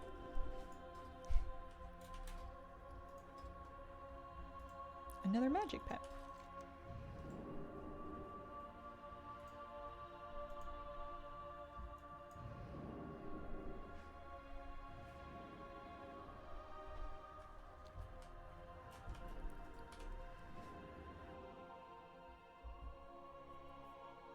It was the Night Elf style werewolf for me.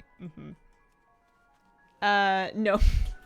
I need memories from the next event that comes up after this one. And your typo, or your autocorrect, is killing me.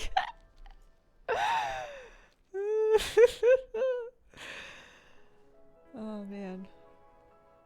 One day I'll have all the Cape's Hood skirts. We'll save tender just by not buying all of those. Oh, take a look at the Lich King, the loading screen, decide what he's doing. Here, we'll just, I forgot to look again. Let's pop in and out. I'll find out. What is he doing? You know you didn't need to go back to Dalaran, right? Well, now I do, but it's okay.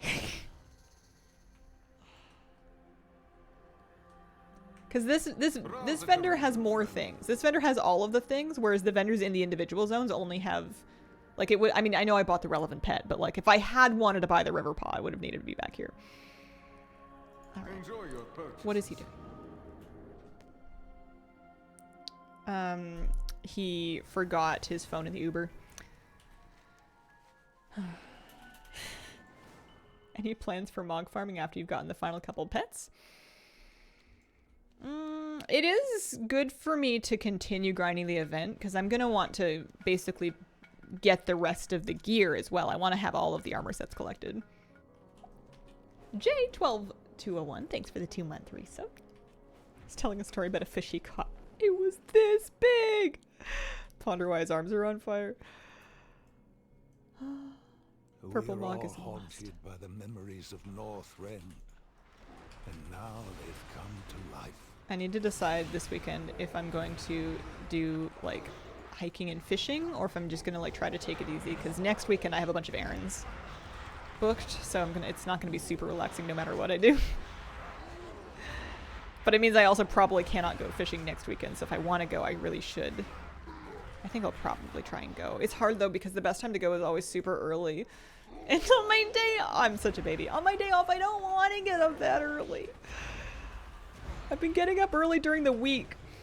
It's enough, you know. But like, if there's one day in your whole week that you could maybe get out and do some fishing, you really don't want to miss it. And my partner that we go together, he's an angel, and he'll get up earlier and like prep coffee and prep breakfast and prep the bags and stuff. So all I have to do is drag my butt out of bed, drink the coffee that is handed to me, and like just get ready to go and like drive there. You know, that's really all I have to do. I'm being an enormous child about it. So weather report forecasting rain next weekend. You're not a baby, you're a super baby. Or mega baby.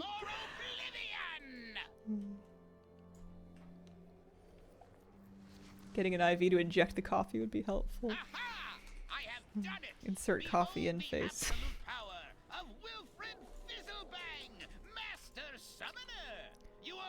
I'm getting a tiny bit more confident driving in town. I've just been doing it a lot more often, so I feel like a little bit of my anxiety edge is wearing off. Although my gate collision escapade definitely put the edge back on a little bit. Event really isn't great on a weekend. Now they've come to life. Also, if I found that if I am nervous about driving somewhere, one really good way to kind of take that edge off is to do it real early in the morning when there's no traffic, just so I can see all of the intersections and see, you know, which lanes surprise turn into turn-only lanes and whatever, and like kind of get a feel for it before there's a bunch of cars, so that I know ahead of time. Because I don't super mind driving in traffic, depending on what I have to do. I don't want to drive in heavy traffic and have to like, you know, cut across 4 lanes in one light's distance. That's not fun because sometimes it's just not possible. But I don't really mind it as long as I know exactly where I'm going. So sometimes it's helpful for me to see the road and like drive it a few times in no traffic before I try and do it during the middle of the day. Hate surprise turn-only lanes. They always get me. I hate it. And like as I continue to drive in an area, I learn where they are, and I learn to basically all I want to know is what lane I'm gonna want to be in, so I can get in it as early as conveniently possible. I hate making last-minute lane changes, so I want to make lane changes as early as I can get away with, basically. And once you know an area, it's totally fine to do that. But when you're not completely sure, you know, you don't want to get into a lane anticipating that you're going to turn, but then it like force turns early. It's a process. I need to buy this golden griffin, but it looks terrible. Hate it when they redo the lanes and change what it was. Are you comfortable with full screen map? I guess so. Gate collision. Oh, you guys weren't here for that? I told a story a couple streams ago. I guess I haven't posted the VOD for it yet. It was when I was taking Miss Kira to the vet. I had a no good, very bad, super awful day. I was taking her to the vet to get another blood sample. It would have been on Wednesday after stream, I think. And we catnapped the cat, which took some doing because she was kind of onto me. And we go to the vet and they take the sample and she's not happy, but everything's fine. It's a hot day. We're ready to go home. I hadn't remembered to bring a water bottle, but it was a short trip, so I figured I wouldn't worry about it. And I had made the mistake, I'm just going to tell the abbreviated version because I told the story already, but I had made the mistake of parking. I should have just tried to pick a different spot, but anyways, I parked right next to this gate. It's all the parking's here pretty small and narrow. It's a city, it's dense. Anyways, I managed to scooch in real close to the gate, which is great. It means that I'm not taking up too much space. I can still get out of my car, it's fine. But then when I go to leave, I need to back out. And because I'm directly parallel to this gate, I have to back out straight really far. I can't kind of like turn and back out of the spot because there was a gate right next to me and I didn't want to hit it with the front of my car. So I'm backing out straight and I'm backing out straight and I'm like a little more. But then I realize I hear something and I realize that my back end has hit the other entrance of the gate. It was like a rolling one with little tires. And I actually ran over the gate tire with my tire and got it stuck in my wheel well. And this gate is now stuck onto the back of my car, and like the vet comes out and like tries to help, like direct me to help me get off, and my partner gets out of the car and like it's just super stuck. And eventually what happens is they take Kira back into the vet because it was air conditioned in there because it was a hot day and we were not keeping her in the car. They take her back in the vet to hang out while I had to call the Canadian version of AAA and have a guy in a truck come out to jack my car up and like levitate it off of this gate. So we did get it off. The car drove home. It was maybe an extra 45 minutes to an hour. It was horrifically stressful. There were people walking up being like, oh man, that sucks. That's really stuck in there, eh? The side of my car is pretty scuffed up, which is a bummer. I'm going to take it to an auto body shop and find out how much it's going to be to fix it because I do want to fix it. But it's my own darn fault and I will never park in that spot again. That's the story. I do have a backup camera. Yeah, it was awful. It was no fun at all. You live and learn though. Everybody was fine. We made it. It was just a really stressful day. The good news is I don't think I had to pay anything for the truck that jacked me up off the thing. I had an active BCAA membership. So they were able to get out there quite quickly because I was in town. So that was really nice. The guy was very cool about it. Nobody made me feel worse than I already felt. I was so embarrassed. I felt so stupid, but it is what it is. You know, I did my best. I made an oopsie. I have been and will pay for any relevant damage. It's my own fault. Sometimes things happen. Works out. Deal with it. The good news is that this will be my first time in my life taking my car to an auto body shop, and it's for a fairly simple repair that's not, I mean, it's stressful, but it's not like crazy stressful, so maybe I'll get to know them and I'll like the service they do, and then if I ever end up in an actual collision, you know, God forbid, but if anything does happen, I'll be like, you know what, I can take my car back to XYZ place because they were good. I will already know how to get there.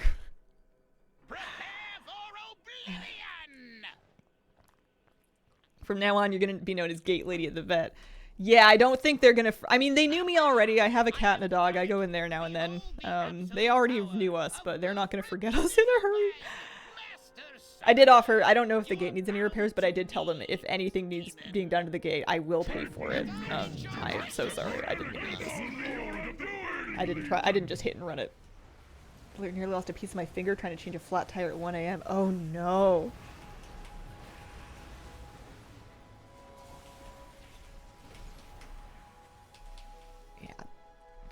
Yeah, we definitely didn't try and do anything dangerous. I was worried about everybody's feet because when they were trying to like get me to drive over it, they're like, okay, give it. And I'm like, all right, please watch your feet because I don't know, like if this does come loose, it might go a little ways because I have to, it was awful.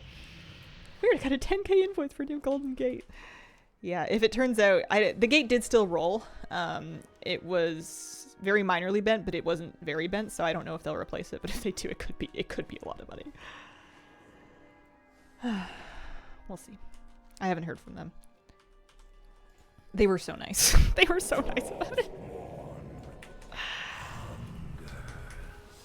I'm glad they were able to take Kira in as well and give her a little bit of cat sitting while we waited for the truck to get there. Forever known as Gate. Yeah, not ideal.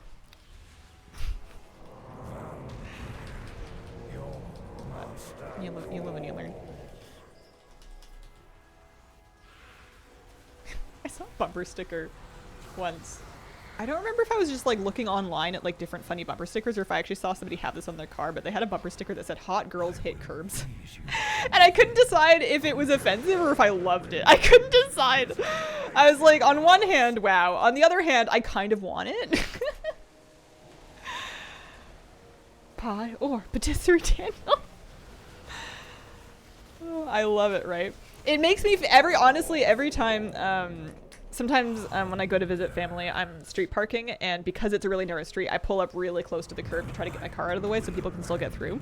And because of that, I occasionally scrape my rims on the curb. I'm not too concerned about them. It's just the rims, but like, anyway. Every time I do it and I hear the sound, I'm like, you know what? Hot girls hit curbs. I'm just too beautiful for parking. What does that even mean? It's about how it makes you feel. Fishing hats, because some of them will have like words printed on them and stuff. And apparently there's a very, very common thing to some of them are kind of tacky, but it's a very common phrase where some of the funny fishing hats will say, "Women want me, fish fear me," with like a big picture of a bass, which is like incredibly cheesy and kind of funny. But then because it's the internet and because of, I guess, AI, there's like a million different versions of it. And sometimes they like start to like mix the words up into different orders. And, you know, my favorite one that I saw that was remixed from that, because there was a whole bunch of different variations on that theme of "women want me, fish fear me." And it was a hat that said, "Women want fish, me fear me." And I love that so much because it just makes me think of like this fish person that's just like, "Oh man, these women, they're ravenous, they want fish." And he's just like insecure and like nervous and afraid of himself, and he's like, "I don't know if I can do it, but the women want fish. I need to bring the women some fish." So now if my partner goes out fishing on his own, I tell him women want fish.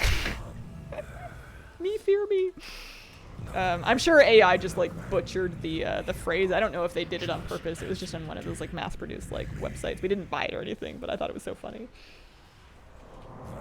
How's the pre-patch so far? Want to play Rogue, but Hero Talents seem like. Well, Hero Talents won't be playable in the live game until the War Within actually comes out. They are something that you unlock as you level to 80. Pre-patch is mainly this event, which is fairly standard issue boss grinding, seems like. Event and boss grinding. Imagine something similar for Hazel Perch. Women fear squirrels. Women want numbers. Me fear me. Rogue's doing well in pre-patch. That is shrimply amazing. You don't fish shrimp? Not a shrimper?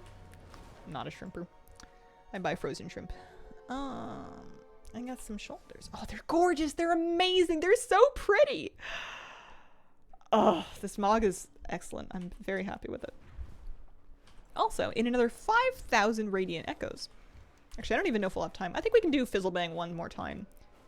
The Lord Juraxis, and then we can go to the next zone. Same as the Legion pre-patch. Yeah, but this time it's purple. How does the whole thing look? Oh, take a look in the vendor after this. Glad it's a Legion recolor. They look like they came from a coral reef.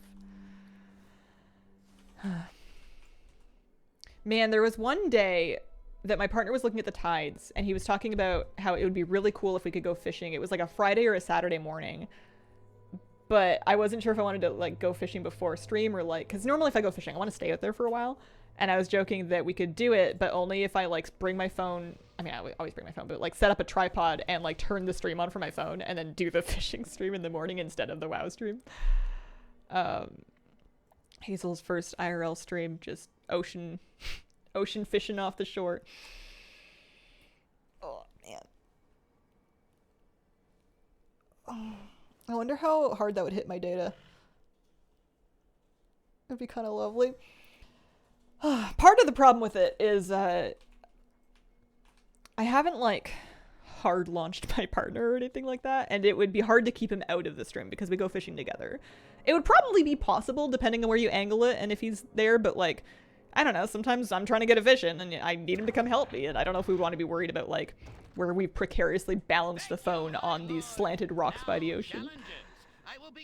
Yeah, so I would maybe he said he's alright to appear on stream, but it's definitely, once you put your face on the internet, you kind of can't take it back off, so it would be something to talk about for sure. Kamalani Panda, thank you for the 45-month resub.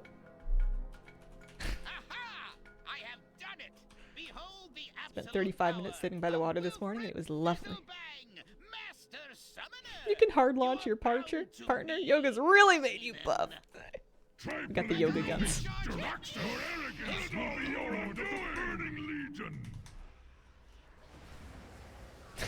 Slap a wig on him. Get him a Sasquatch costume. Make him wear a ridiculous hat. Stainless.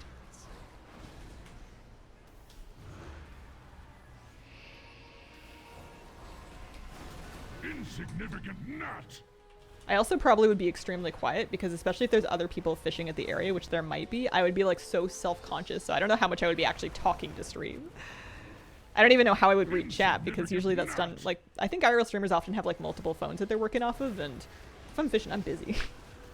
How far can you hard launch your partner? 10 feet? Probably not, no.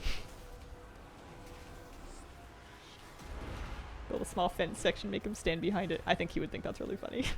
Inflatable raptor costume. Here, babe. I know we're going to the beach and there's gonna be people there fishing, and I know we're trying to, like, you know, not be disruptive to the local scene, but could you wear this dinosaur suit? I love being a student in a month.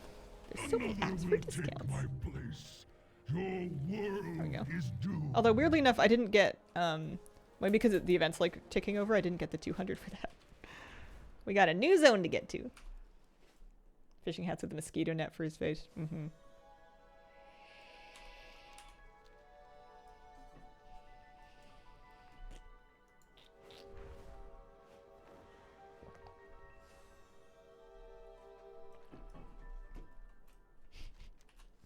Plot twist. I have him run the whole stream and I'm just in the background somewhere getting my line caught on the rocks and going, I'm stuck. Or another Hazel classic, I'll never catch a fish. Sometimes I try to jinx them into biting. It doesn't usually work. We're going to Searing Gorge. I think you're overthinking it. Am I? I have never in 10 years of content creation ever done a live IRL event. Champion. Streamer lucky, get that link on. I'll stream it. I need a 65 centimeter link on in order to keep it. I also don't know what, especially for fishing, I don't know what the live stream rules are. Because especially if you're retaining fish, there are some things that need to happen to the fish in that process that I bet you can't show on Twitch. So obviously you wouldn't show that part, but like, I'd have to look through the regulations and see, like, if I catch a fish and I'm going to keep it, do I show it before? I'm sure you could show a fish that you're releasing and then release it, and that's all fine and good, but like, you might need to take the fish to stage left if it is something you're going to take home to eat. It's kind of like you could probably eat a burger on stream, but I doubt you're allowed to process a cow live on Twitch. What is the feat of strength achievement for this pre-patch? I don't know. I hadn't heard of one. You're right, there usually is one, but I don't know of it this time.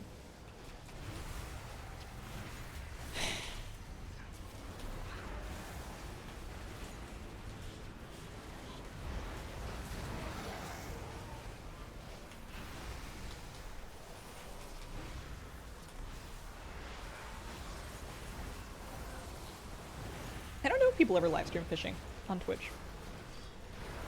I think it must be done somewhere.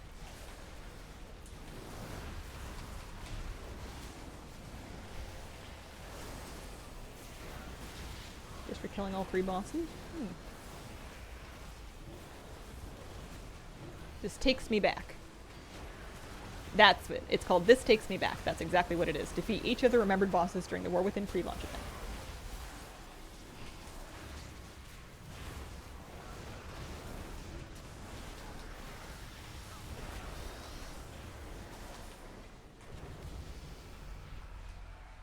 I would be worried about the phone stability and the tripod. Also, I think the audio quality would be awful because it's usually windy out by the water. Because generally we're shore fishing, we're standing on fairly uneven rocks, balancing on them. Or I actually take a little foam gardening board and I'll plop it down on the rocks and then I'll just like sit and I like to fish while I'm sitting. But yeah, it would be pretty easy to smash your phone to pieces by knocking it over, having it blow over in the wind because it's fairly uneven terrain. External mics for phone, pretty decent quality. Are they wireless though? I mean, I guess they probably are. I literally have wireless mics. I just don't know if I have anything that I could attach to my phone for the purpose of a stream. Someone's fishing on Twitch right now. Appears to be German. Yeah. I definitely wouldn't want to buy anything else for it. I feel like that's a hole you don't get out of. Although it would be a great excuse to go fishing on stream. Plus, it would probably be a different time zone, especially if we like turn it on like real early.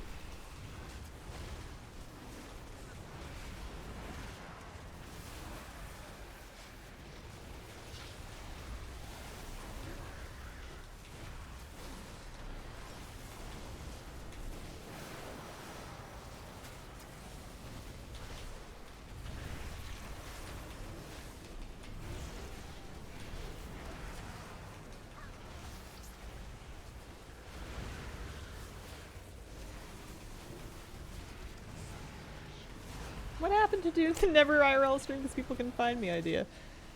Yeah, possible. Possible.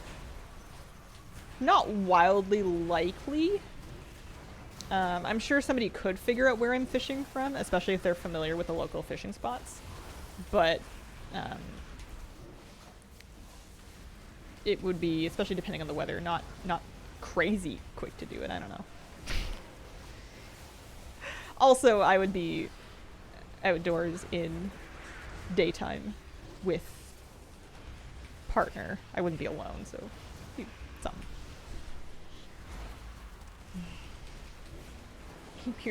Yeah. I'm in Canada.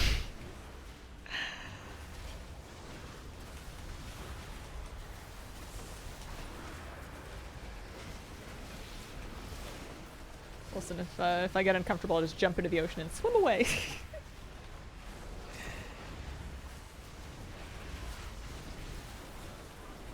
There we go. So now we can do the heirloom ring. We have enough to do the heirloom ring.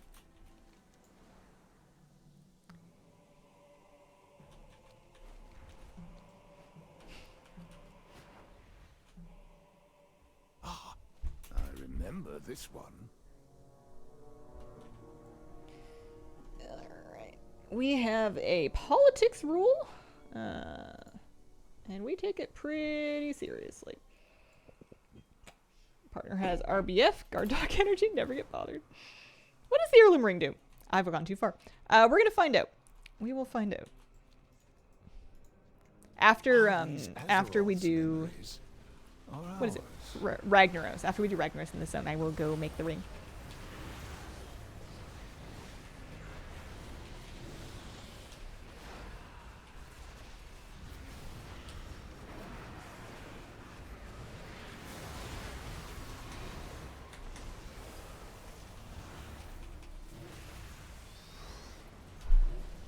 Haste Mastery, the other WOD rings crit first. All of them? I thought the WOD rings had different stat profiles.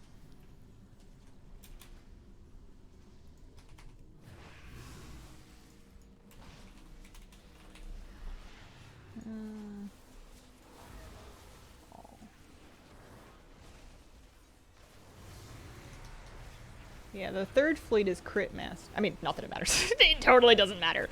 The third fleet is crit mastery. Are there 3 of them or just 2 of them? Admiral Taylor's is... Oh, Captain Sanders is crit first, then Admiral Taylor's is crit mastery.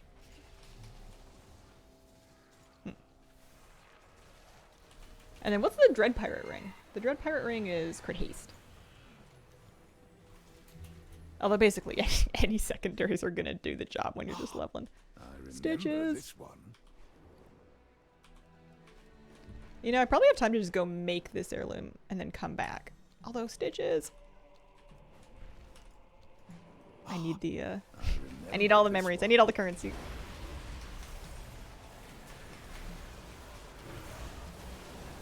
Didn't think anyone min-maxes stats for leveling at all. Not unless they're trying to put together some kind of a twink set. One ring unique equipped. Yeah, so like you can have 2 rings, but they must be different rings. And the shipyard rings are unique in their batch. So you can only have one of the shipyard rings and then one of the pirate rings. You could not make 2 copies of the pirate ring and then put both of them on. But with this new heirloom ring, you wouldn't have to. You could wear like one shipyard ring and one heirloom ring, or one pre-patch event ring, etc.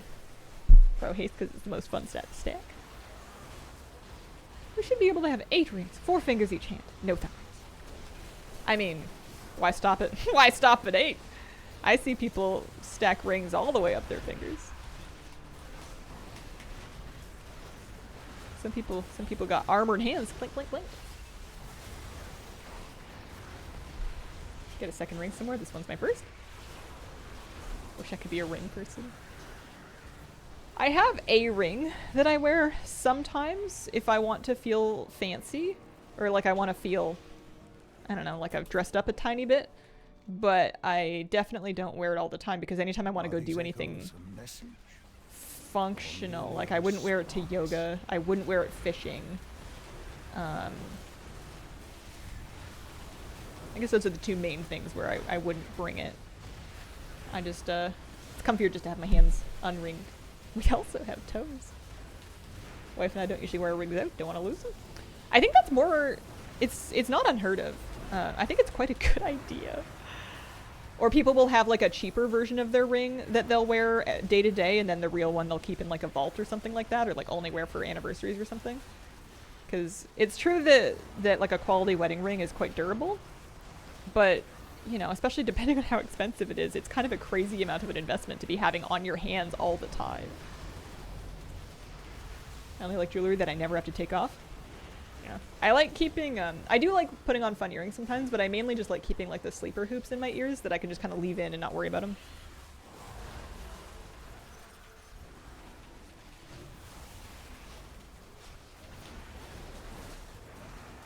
Comfy, you know. Earrings you do need to take out sometimes? Nah, you can leave, when you first get your ears pierced, actually no, when you first get them pierced, you're supposed to leave it in. You can leave earrings in for years. Ideally hypoallergenic ones, but you know, depends on if you're sensitive to metals or not.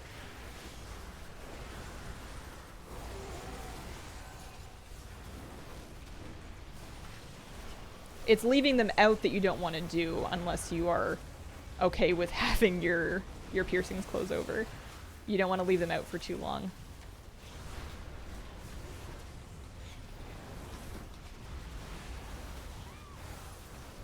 This weird guy gave me and 8 other men rings. Didn't keep one for himself. Man, but you put it on, you feel great.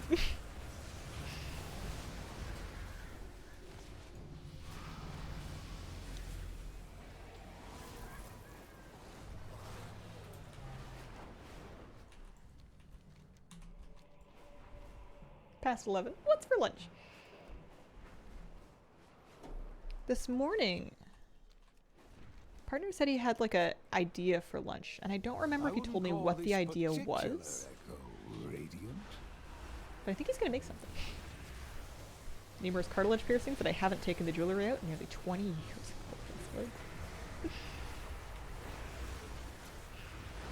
What if I get my nose pierced for like my 50th birthday?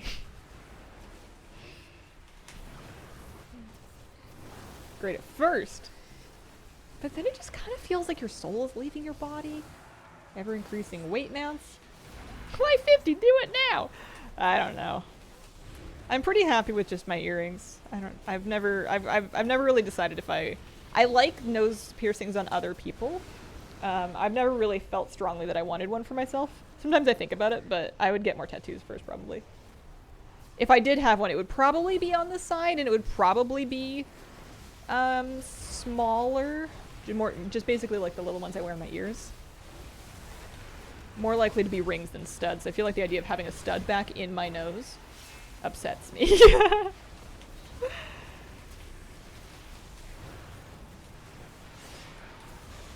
Eyebrow income. Got my nose pierced last week. I would definitely, if I ever did it again, I would go to an actual piercing shop and not to like I'm pretty sure I have my ears pierced twice. I have 2 holes in each ear. And all of them have been done by a gun at a Claire's, which is like the worst way to get a piercing. Game keeps crashing. Wonder if extra holes in the nose would help with airflow. Yeah, I don't know.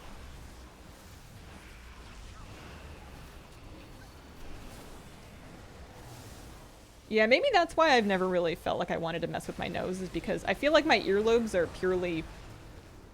They don't really do a lot. They're not really in my way. My nose is a little more functional. I use that, you know?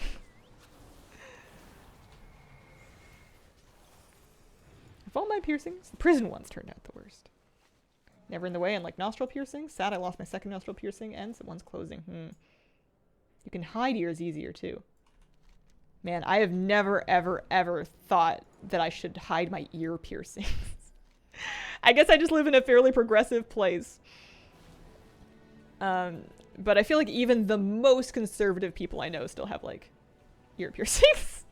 if they want them. I guess not everybody, but like, I don't know if I've ever even thought of somebody being like, oh, that person has their ears pierced. The scandal. It's like, people get their babies' ears pierced. I don't know if they should, but they do. Feel like my Clara piercings healed faster and better? I do think the gun looks less scary than the big needle, but apparently they cause way more tissue damage.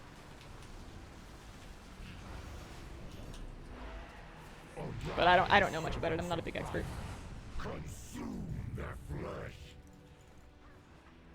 What are industrial piercings? Is that when you're getting like a... I'm just imagining like, I don't know, manufacturing and warehouse equipment attached to your ears and or nose. You've got like a little chain with like a hook on it that can be attached to like a forklift, or importantly rude if you don't have a piercing or tattoo. Why does a baby need pierced ears? There's some logic that they're going to want their ears pierced one day anyway, and that if they get it done as a baby, not only is it a piercing for the parents to like dress up, I guess, but like that they won't remember having their ears pierced. I don't know. I don't like that logic. I think you should give children the autonomy to choose what they want to do with their bodies and not pick for them with stuff like that. That's like an optional cosmetic modification. The way my family did it was we were allowed to choose to get our ears pierced once. If we wanted, when we were 8 years old. We had to wait until we were 8, even though I desperately wanted my ears pierced way earlier than that. I had to wear the magnet ones until, if you're 8, you turn 8, and you really want your ears pierced, then you can choose. But they waited until we could decide if we wanted them or not. And then we weren't allowed to get... We were only allowed one. I got my second one when I was 19, and no one could tell me what to do anymore. When they staple a forklift to your ear? Yeah, you get it. It's a bar that connects to cartilage piercing in your ear's helix. Oh. The rod in the top of your ear. Oh, I've seen those. Custom in some cultures, baby piercing, which is definitely a phrase. Little hard hat. Little safety vest.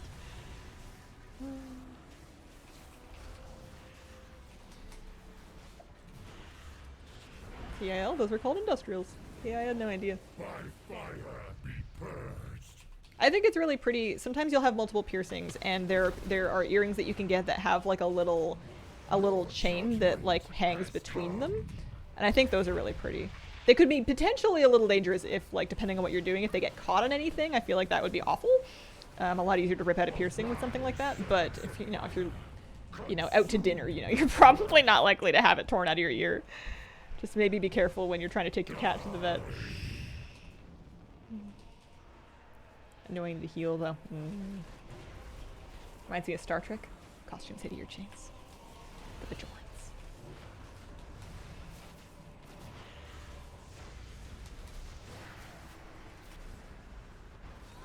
By fire be purged. I got another pair of male shoulders.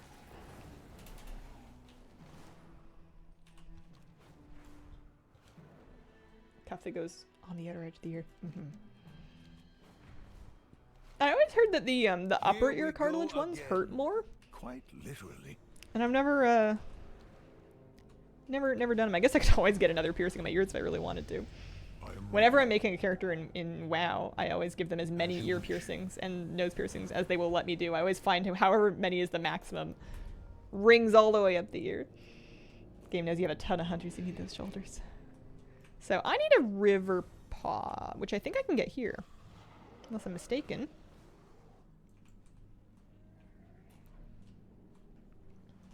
I am at your call. He has 2 vendor things. Oh yeah, also I needed the ring. 1 lifeless stone ring, and 1 remembered river paw. Thank you. Fight with honor. So I now have all 3 of the pre-patch pads. That's nice.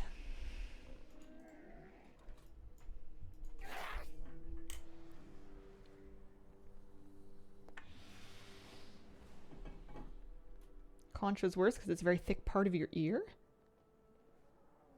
Of course, pain's subjective. True. Are you enjoying the Warband bank? How are you enjoying the Warband bank? With great gusto. I am being surprisingly cautious about what I put into it. I feel like I've been given like a new bedroom. I feel like I've been given a brand new walk-in closet. And I'm like, this is beautiful. I don't want to mess it up. I don't want to clutter it up with all of my junk. So I'm being very picky about what I put into my Warband bank. Which is a little bit funny.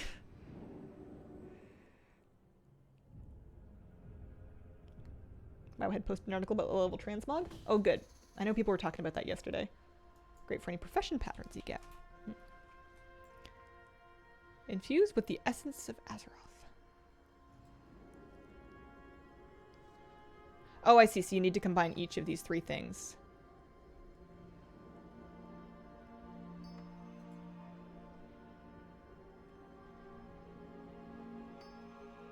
You make 3 of these, and then you click on the ring. You get a lovely little graphic animation. And you make the Band of Radiant Echoes added to your appearance collection.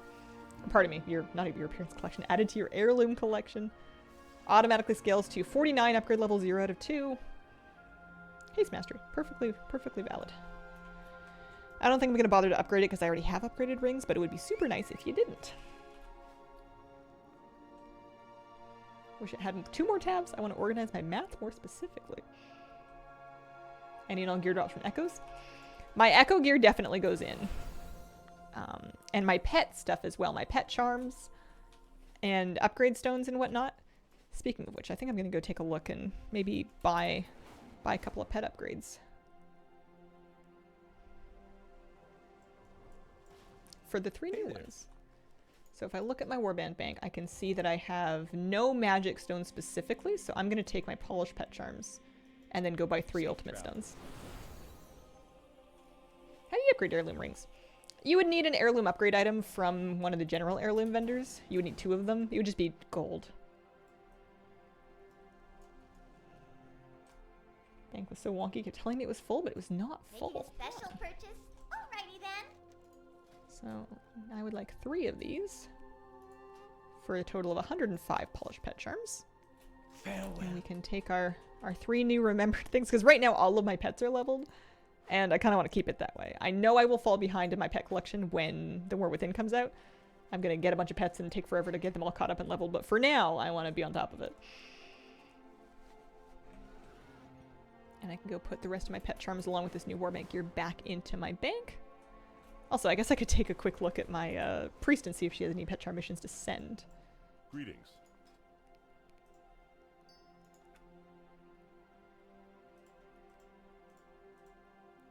Not too bad. 5 pieces from today, and then that's the heirloom ring. We don't need to keep that. It's added to the collection already. These things we could sell these, honestly, but I'll just keep them in my bags for now. Or not sell them, delete them. There's no point in making any additional copies of the ring.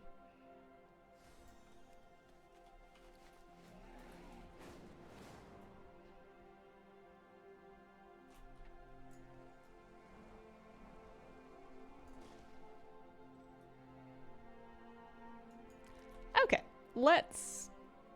Oh yeah, I was going to check on my mission table. Yeah, so one reason to have an heirloom ring is that it will scale with you while you're leveling, so it'll give you more stats than having your jewelry get out of date while you're leveling. Another reason is it counts toward your heirloom set bonus, so it helps you reach the number of items you need to have things like the rusted experience last longer, the burst of damage that you get when you level up, that kind of thing. Doesn't give you any extra experience bonus while leveling. It does not. Interesting to see all your alts in one place? Yeah.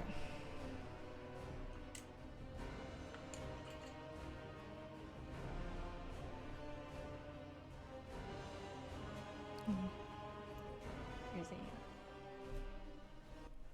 kitty cat.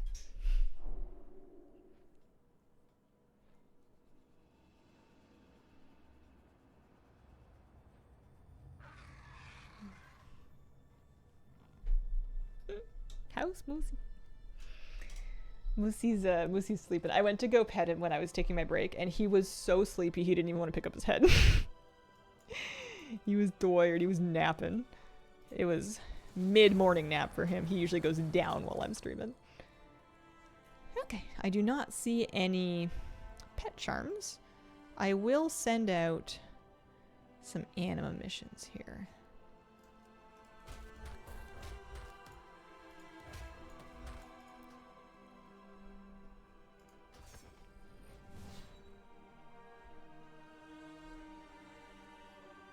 There's 2 of them. This is the next highest level one. I don't know if I actually succeeded all these, but I think I generally do. So it costs like 10 anima to send it out, and if you succeed, you'll get, you know, a little more than that. It's not tons of anima, but there's nothing else that these characters are doing, really, so like, there's no harm in sending them to so that I continue to get anima to run more missions. My kid is a dog walker. We always have a variety of pooches in the house. Aww. Yes, mortal. Shadowlands jump scare, right? This is how I've been keeping pets leveled, though. It's literally just one mission table, and I'm not even using TLDR missions for it. I'm being very casual about it, but it does work. We're getting there. Resolute.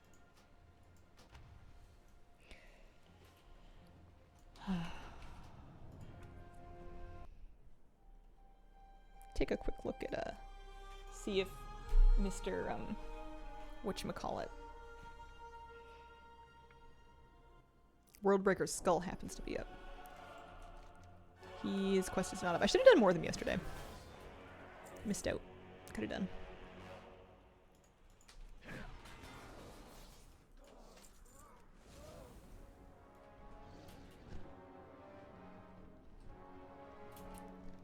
I'm just kind of curious as to what's in this. I don't really remember. Wait, what? Oh, I got a gray sword that I did not have the appearance for out of that treasure.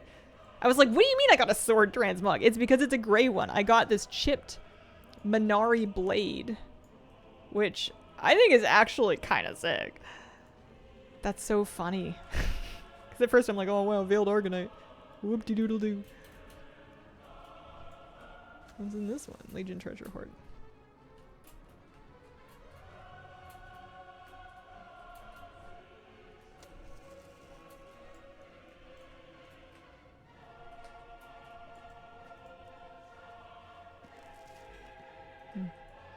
Very pokey. Is this all you use Poranthus for?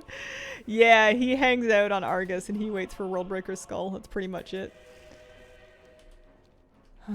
So now I'm at a point with my Radiant Echo currency where I can start filling in transmogs that I don't have yet. It's a tricky thing because, like,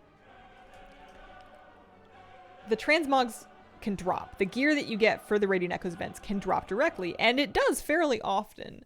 So the technically efficient thing to do would be to save your echoes and grind more and more and more and more and more of them until you hit that magical breakpoint where you have enough echoes to buy the rest of the appearances that you're missing so that you can, in the process of farming those echoes, get as many free ones as you can. The tricky thing is that breakpoint is not a super easy and convenient thing to figure out. It's not actually the worst thing to figure out. I guess the trick is, if I look at my currency and I have all the things add-on installed, I can see that I need 159,000 more memories to buy the rest of the transmog. Obviously, we started this event and it was 333,000, so without having purchased any of the appearances, we've cut about half of it off. So the trick, I guess, is to continue grinding memories until your number of memories meets the number that you need to buy the remaining things. Sometimes I find that all the things estimates are not completely accurate, so I don't know if it's going to work perfectly. But as I continue to get memories up, the estimated number should go down as we continue to get things to drop. And eventually, when they meet in the middle, I guess that's the point where you're done. And hopefully that point is not at, like, you know, 159,000. Although people have ground that many already. Have you ever gotten the 1 ring over the 2 ring? I'm not sure if I have. One day we get a mega mission table. Keep characters there due to all the old stuff. Any plans to grind LFR with alts for bullions? No, not at all. I have written off all of the Dragonflight raid mog for future expansions when I'm able to grind it the old-fashioned way with alts. Gareth's shoulders look sick on your blood elf. Why, thank you. Need to finish grinding mine out. Yeah, definitely a good thing to finish during remix. They're easier to get now than they probably ever will be again. I can make it. No time for nostalgia, champion.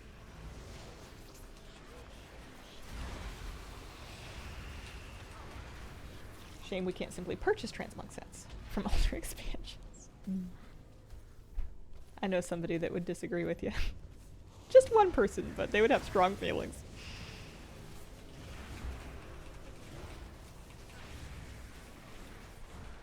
I like farming them. I enjoyed Remix. It was nice to get like a lot of transmog very quickly like that. But I do like running the old raids to farm the old appearances and whatnot.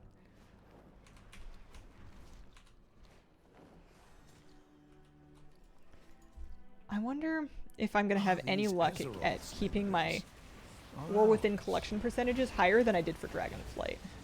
I felt like I played all of Dragonflight being like, I'll collect stuff later, I'll collect stuff later. I'll get to the mounts and pets and toys later. And I got to the pets, I got all the Dragonflight pets with one exception. But I never did even really settle into the mount farming, and I can't even speak for the transmog. I figured eventually I'm gonna reach a point where I'm gonna comb through and get like all these missing appearances from the rep vendors and whatnot. And I never did it. It never happened. What a peculiar memory for Azeroth to show us. All the things is the add-on that gives you a currency estimate for how many more you need to obtain the remaining things. That is all the things.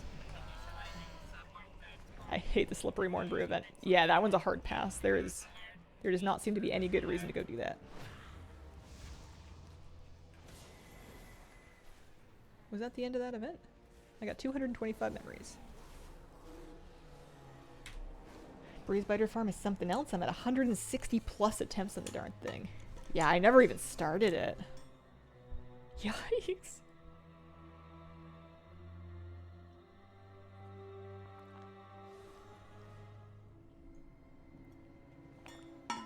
The worst.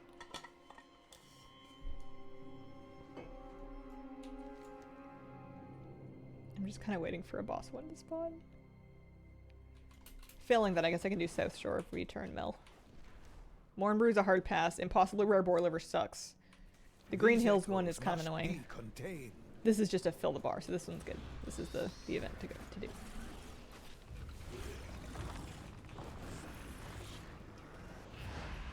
Fire Lord And it's Ragnaros returns. Brace for battle.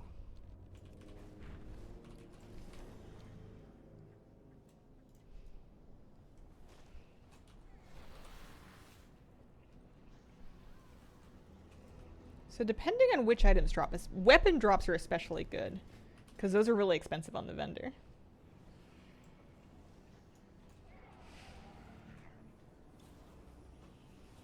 Different charts? My percent's different from yours. You will be crushed. I wonder why the Dragonblight one in particular lags so badly. There must be a technical reason for it. Oh, I think I accidentally pranked that poor person on their yak still.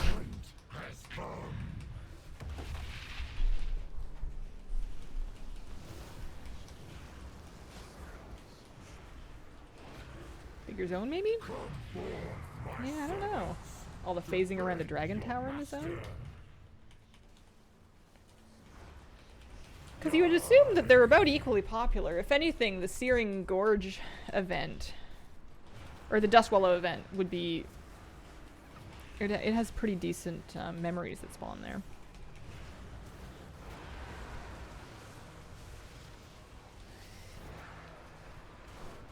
By fire be purged.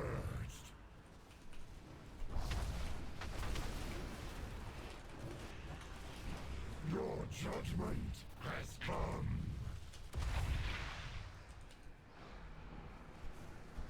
Although I do think that transmog collecting the War Within is going to be so much easier because we can collect all of the armor type stuff. I'm going to be getting like greens to drop and they'll be plate and I won't have to mail them to a plate character. Yeah. I don't think the mechanics wildly matter if you have enough health. I'm sure that if you're super, super undergeared, then you stood in enough things that you could maybe die, but I don't know. I don't know if any of the mechanics put like a damage freeze on the boss until they're done. That'll feel so good. Pre-patch event reg is more mechanics than OG reg. Sulfuras will be your end. And at times I killed Rare and got Mog I couldn't learn in Dragonflight. Looking forward to that. Oh, that's right. Arthas killed me more than once. Yeah, people were having some trouble with Defile, I think especially because of the lag. I will be making raid boss guides for the War Within. I don't currently have plans to get dungeon guides done in time. If I do put them together, they would be a bit late, and I don't want to make any promises I can't keep. But there will be raid guides for sure. Nice being able to do this at an alt to level, get stuff to mail around. Yeah. I suppose I really ought to be doing this on a different character that would need the champion gear drops. Or on somebody that would need the leveling, but I don't know, it's just kind of fun to play my main. Oh, nice. Okay, I got a two-handed mace, and that peels like a lot of currency off of the vendor because I earned some currency, but also that probably would have been an expensive item to purchase. So just getting them to drop is amazing.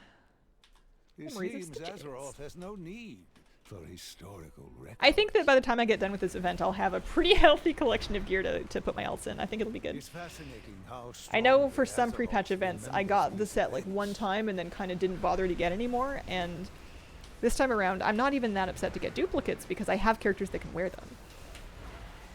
Two-handed weapons are 8k memories. How are you getting so many drops?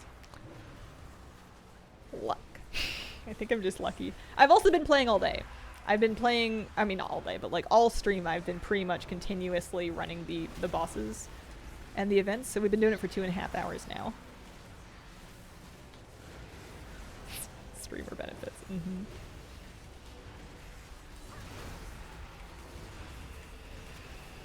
Some people are just lucky, I guess.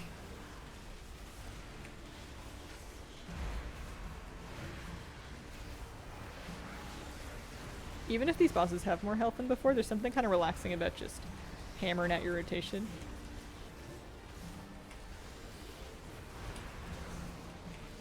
The little events can drop things. They can. So part of this is kind of figuring out which ones go faster than the others. And figuring out which ones to go to and which ones to avoid so that you can complete as many of these as you can because they do sometimes drop gear.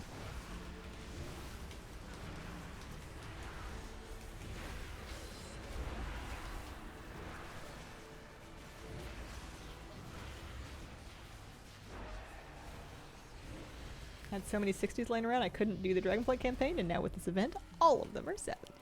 Nice. So for these ones, I always choose single boss first, then fill the bar. Both are good options, but especially if the single boss is already almost dead. So Memory of Hogger is a good one. Stitches, Hakar, etc. And then yeah, it's kind of like a tier list.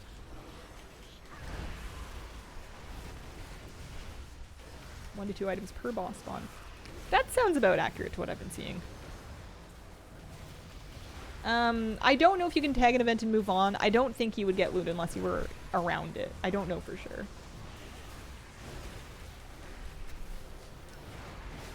I know that if you tag an event and then it like doesn't complete because the zone ticks over or the boss spawns, then you don't get anything extra. So that was 225. And then see if we can make it to South Shore versus Terran Mill. Azeroth's memories are ours. If somebody was going to make an add-on to like really try to make this easier, the trick would be for it to somehow, maybe by talking to other players' add-ons, figure out what the progress bar is like for the different things in the zone, so you could look at this and see, oh hey, this one's almost done, but I might be able to make it and tag it kind of thing. Or no one started this one yet. Arthas appears in the Dragonblight Remembrance event. Lich King's dog is now canon. His puppy.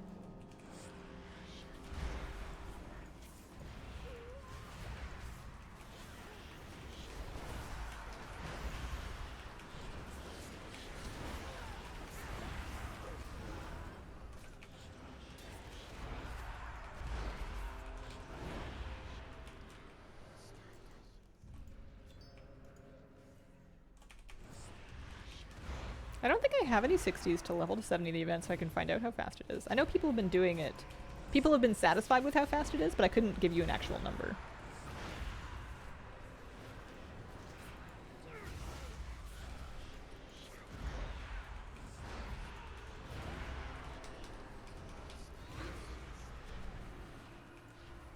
Two to 3 levels per cycle for me. So like 60 to 70 in maybe 3 hours? 60 to 70 in under an hour?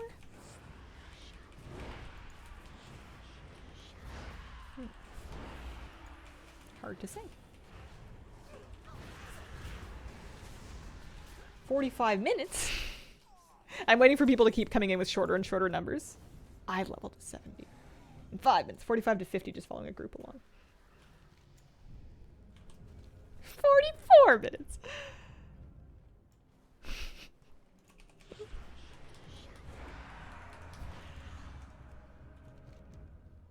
Morn brew, pumpkins, boar liver, stitches just came back up.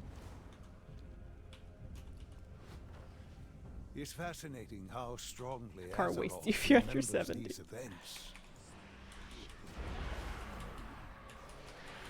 What a peculiar memory for Azeroth to show us. Super squishy in the mid-60s. 10 characters. Varies a lot. Some people blast the task very quickly, other times it's a bit of a slog. Still fast, though.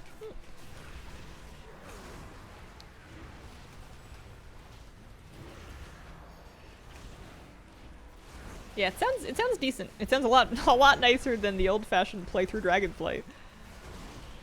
Especially back before the XP squish.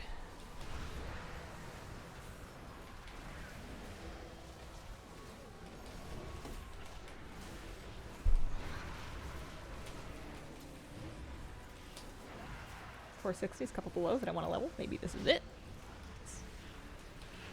I'm excited to be taking Inksy into a new expansion as my main. I think it'll be really fun. Sometimes I end up feeling like my main is too, I don't know, like playing my main is really serious. I don't know what that feeling is, but like it's almost more fun to play an alt because there's not as many expectations there. Although I think that, I don't know, maybe the Warband changes will be kind of nice. I'm trying to figure out what I mean by that so I can say words that make more sense. Do all the quests for the first time on my main? I don't know.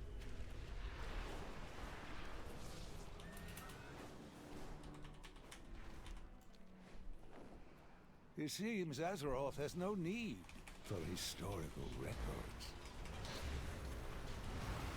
It does seem like the vast majority of collecting all of the armor is going to come from drops and not the vendor. Because the drops are so expensive relative to the how easily you can just get a thing to drop. It's going to be basically just about filling in the gaps in your collection with the vendor. Once you've got most of it. If I'm doing something with my main, I feel like I have to do it right while my alts can just... Yeah! Yeah. Maybe that's what I'm feeling.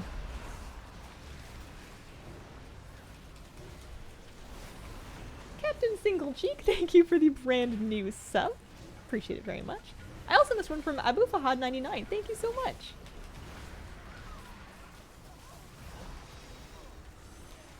Maybe sometimes it feels like the weight of all the history of that character makes it like feel too important, and you almost want like that fresh main character feeling where you're like, I want to start a new adventure and pick a new thing and customize it and level it and like get it geared up and play it. But I know I always appreciate playing expansions on my main. Awoken by my fears, thanks for the prime sub, appreciate it very much. Thanks guys. On my main, I have to execute the perfect rotation. And on my alt, if I miss 10 globals, oh well. Yeah, I see what you mean about sometimes, especially if there's a lot of people leveling, the bosses go really slow. I've been fighting Hogger for a while.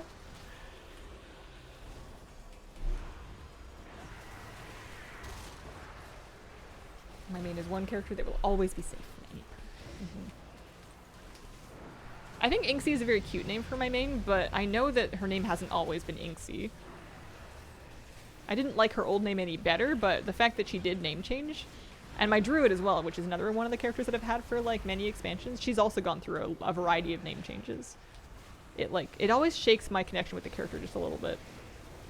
Yeah. Yeah, if you take the S out of that, that was it. It was Haezelle. Hazel was her name for a long time, because at the time I was making all of my characters different versions of Hazel, spelled with an increasingly offensive amount of vowels and extra L's. And it came to a point where I couldn't spell any of them. Name change just means she was in the witness protection program. I think this is a very cute name, although it is a travesty that she's not a scribe. Hope you never change boy's name. When Hogger shields, you need to do small events to drop the shield. Oh! That would explain a lot. I've just been wailing on him.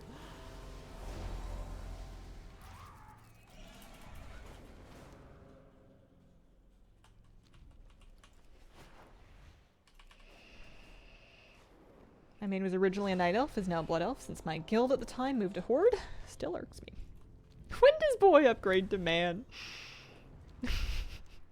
What a peculiar memory for Azeroth to show us.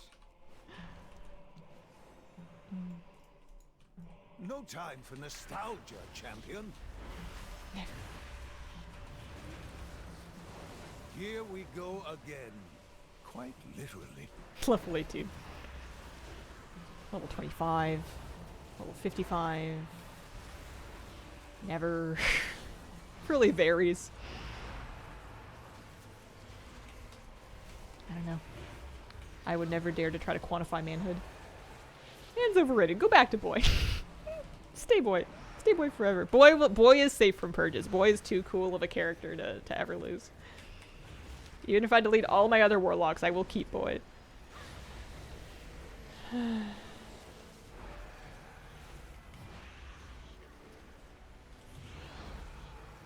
What role should a raid leader play? It depends on the dynamic of the group. Sometimes they're more or less there just to kind of tell people when to go and to decide on when they should show up. And sometimes, depending on the group, they might need to do a lot more managing. Sometimes it's about callouts. Sometimes it's about assigning roles, assigning groups. It's usually a raid leader responsibility. It just depends on how hard the content is and what kind of group it is. Some raid leaders will micromanage a lot. Some raid leaders need to micromanage a lot. Some of them are there just to be like the old sheriff in his car, keeping an eye on things. Like, he's not going to interfere, but like if stuff goes down, he will break out the big guns. They will, you know, whatever it may be. Very, very situational. I have a character called Depression, and it's a demon hunter. They're called Sadness. They're a disc priest. Nope, not the boar liver. Not the boar liver. Turn around. Abort. Get it?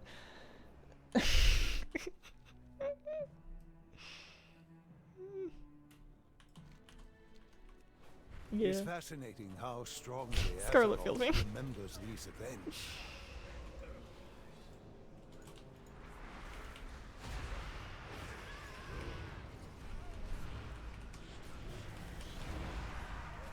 Oh. Well, this one was nice and fast. Got up to 5k. It's fascinating. I feel like the pumpkins aren't that bad. Especially if there's a lot of people events. pumpkining.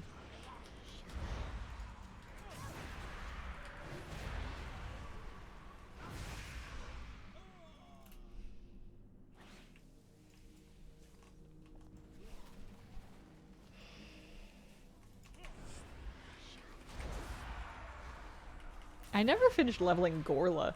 Maybe that's who I should level in this event. Gorla is my Eridar warlock, my red Draenei.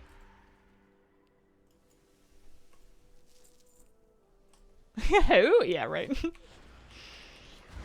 I made her before Remix. And I decided not to remake her with Remix. I spent too long on her thing, yeah. The first one. Gorla, Gorla.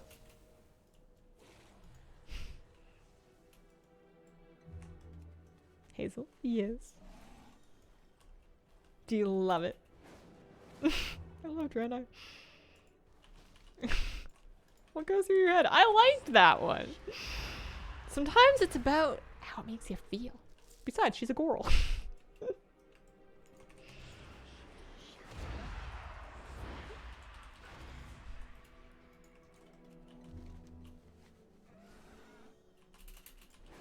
Whoa. The memory of Stitches is patrolling. It's moving! It's moving! I can see him sprinting around over there. I didn't realize that it would move on the main map. That's funny. I wouldn't call this particular echo. Maintenance priest called Dumara. Can't really talk. I like that name. I like... For me... Whenever I can come up with a name that is short and easy to pronounce. Although, sometimes that part can be different. Oh. Ragnar's time, I guess. Priest called Scarlet. I think it's really funny whenever pug raid leaders in raid testing try to pronounce character names. And they're like, it's always like a trip, and they're always like, I won't try and make one up, but like they always end it with like an upwards inflection, like it's a question. Got a mage named Magical. It's my favorite. Brace for battle. What is the Draenei accent? People, I feel like it's not. It's a bit ambiguous, and I would hesitate to pin it to one area in particular because yeah,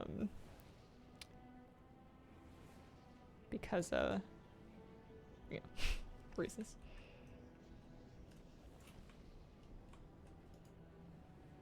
Yeah, people tend to say Eastern European. It is worth noting that the male Draenei dance is the Tunek Tunek Tune dance, which is from India. Space goats? Yeah. We should do another name purge when the X-Pack drops. Worth checking for names that you want.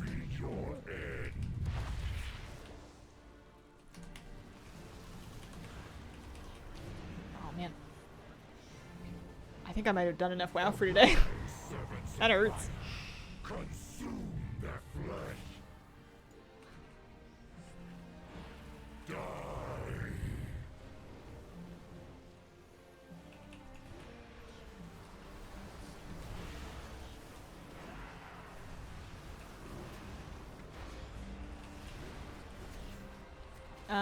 I believe the mounts and pets must be purchased. I've never heard any reports of them dropping. It's the gear that drops.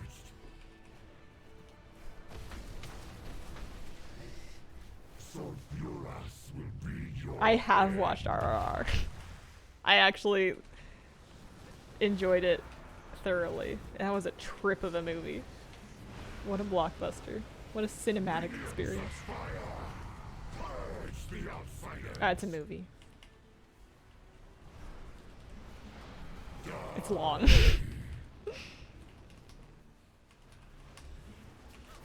It's very dramatic.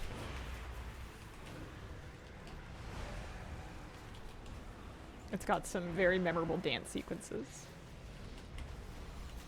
It's more than a movie. You love it? You're a big fan. Man throws leopard at another man as a trip. It seems very normal. Sulfuras will be your end.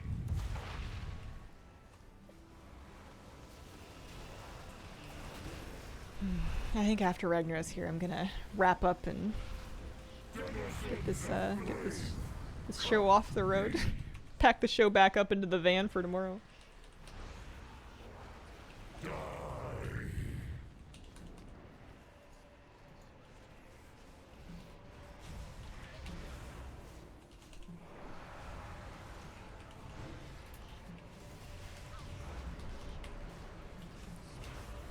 I'm imagining like an old, like, carnival van that I pack the hazelnutty stream into.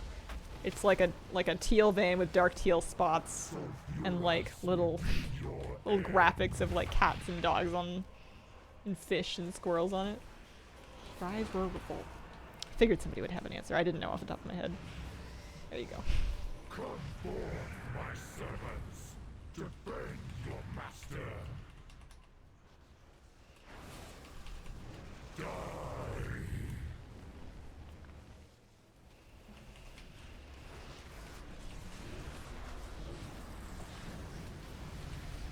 1,400. Oh, see, I got 10 flight stones for that.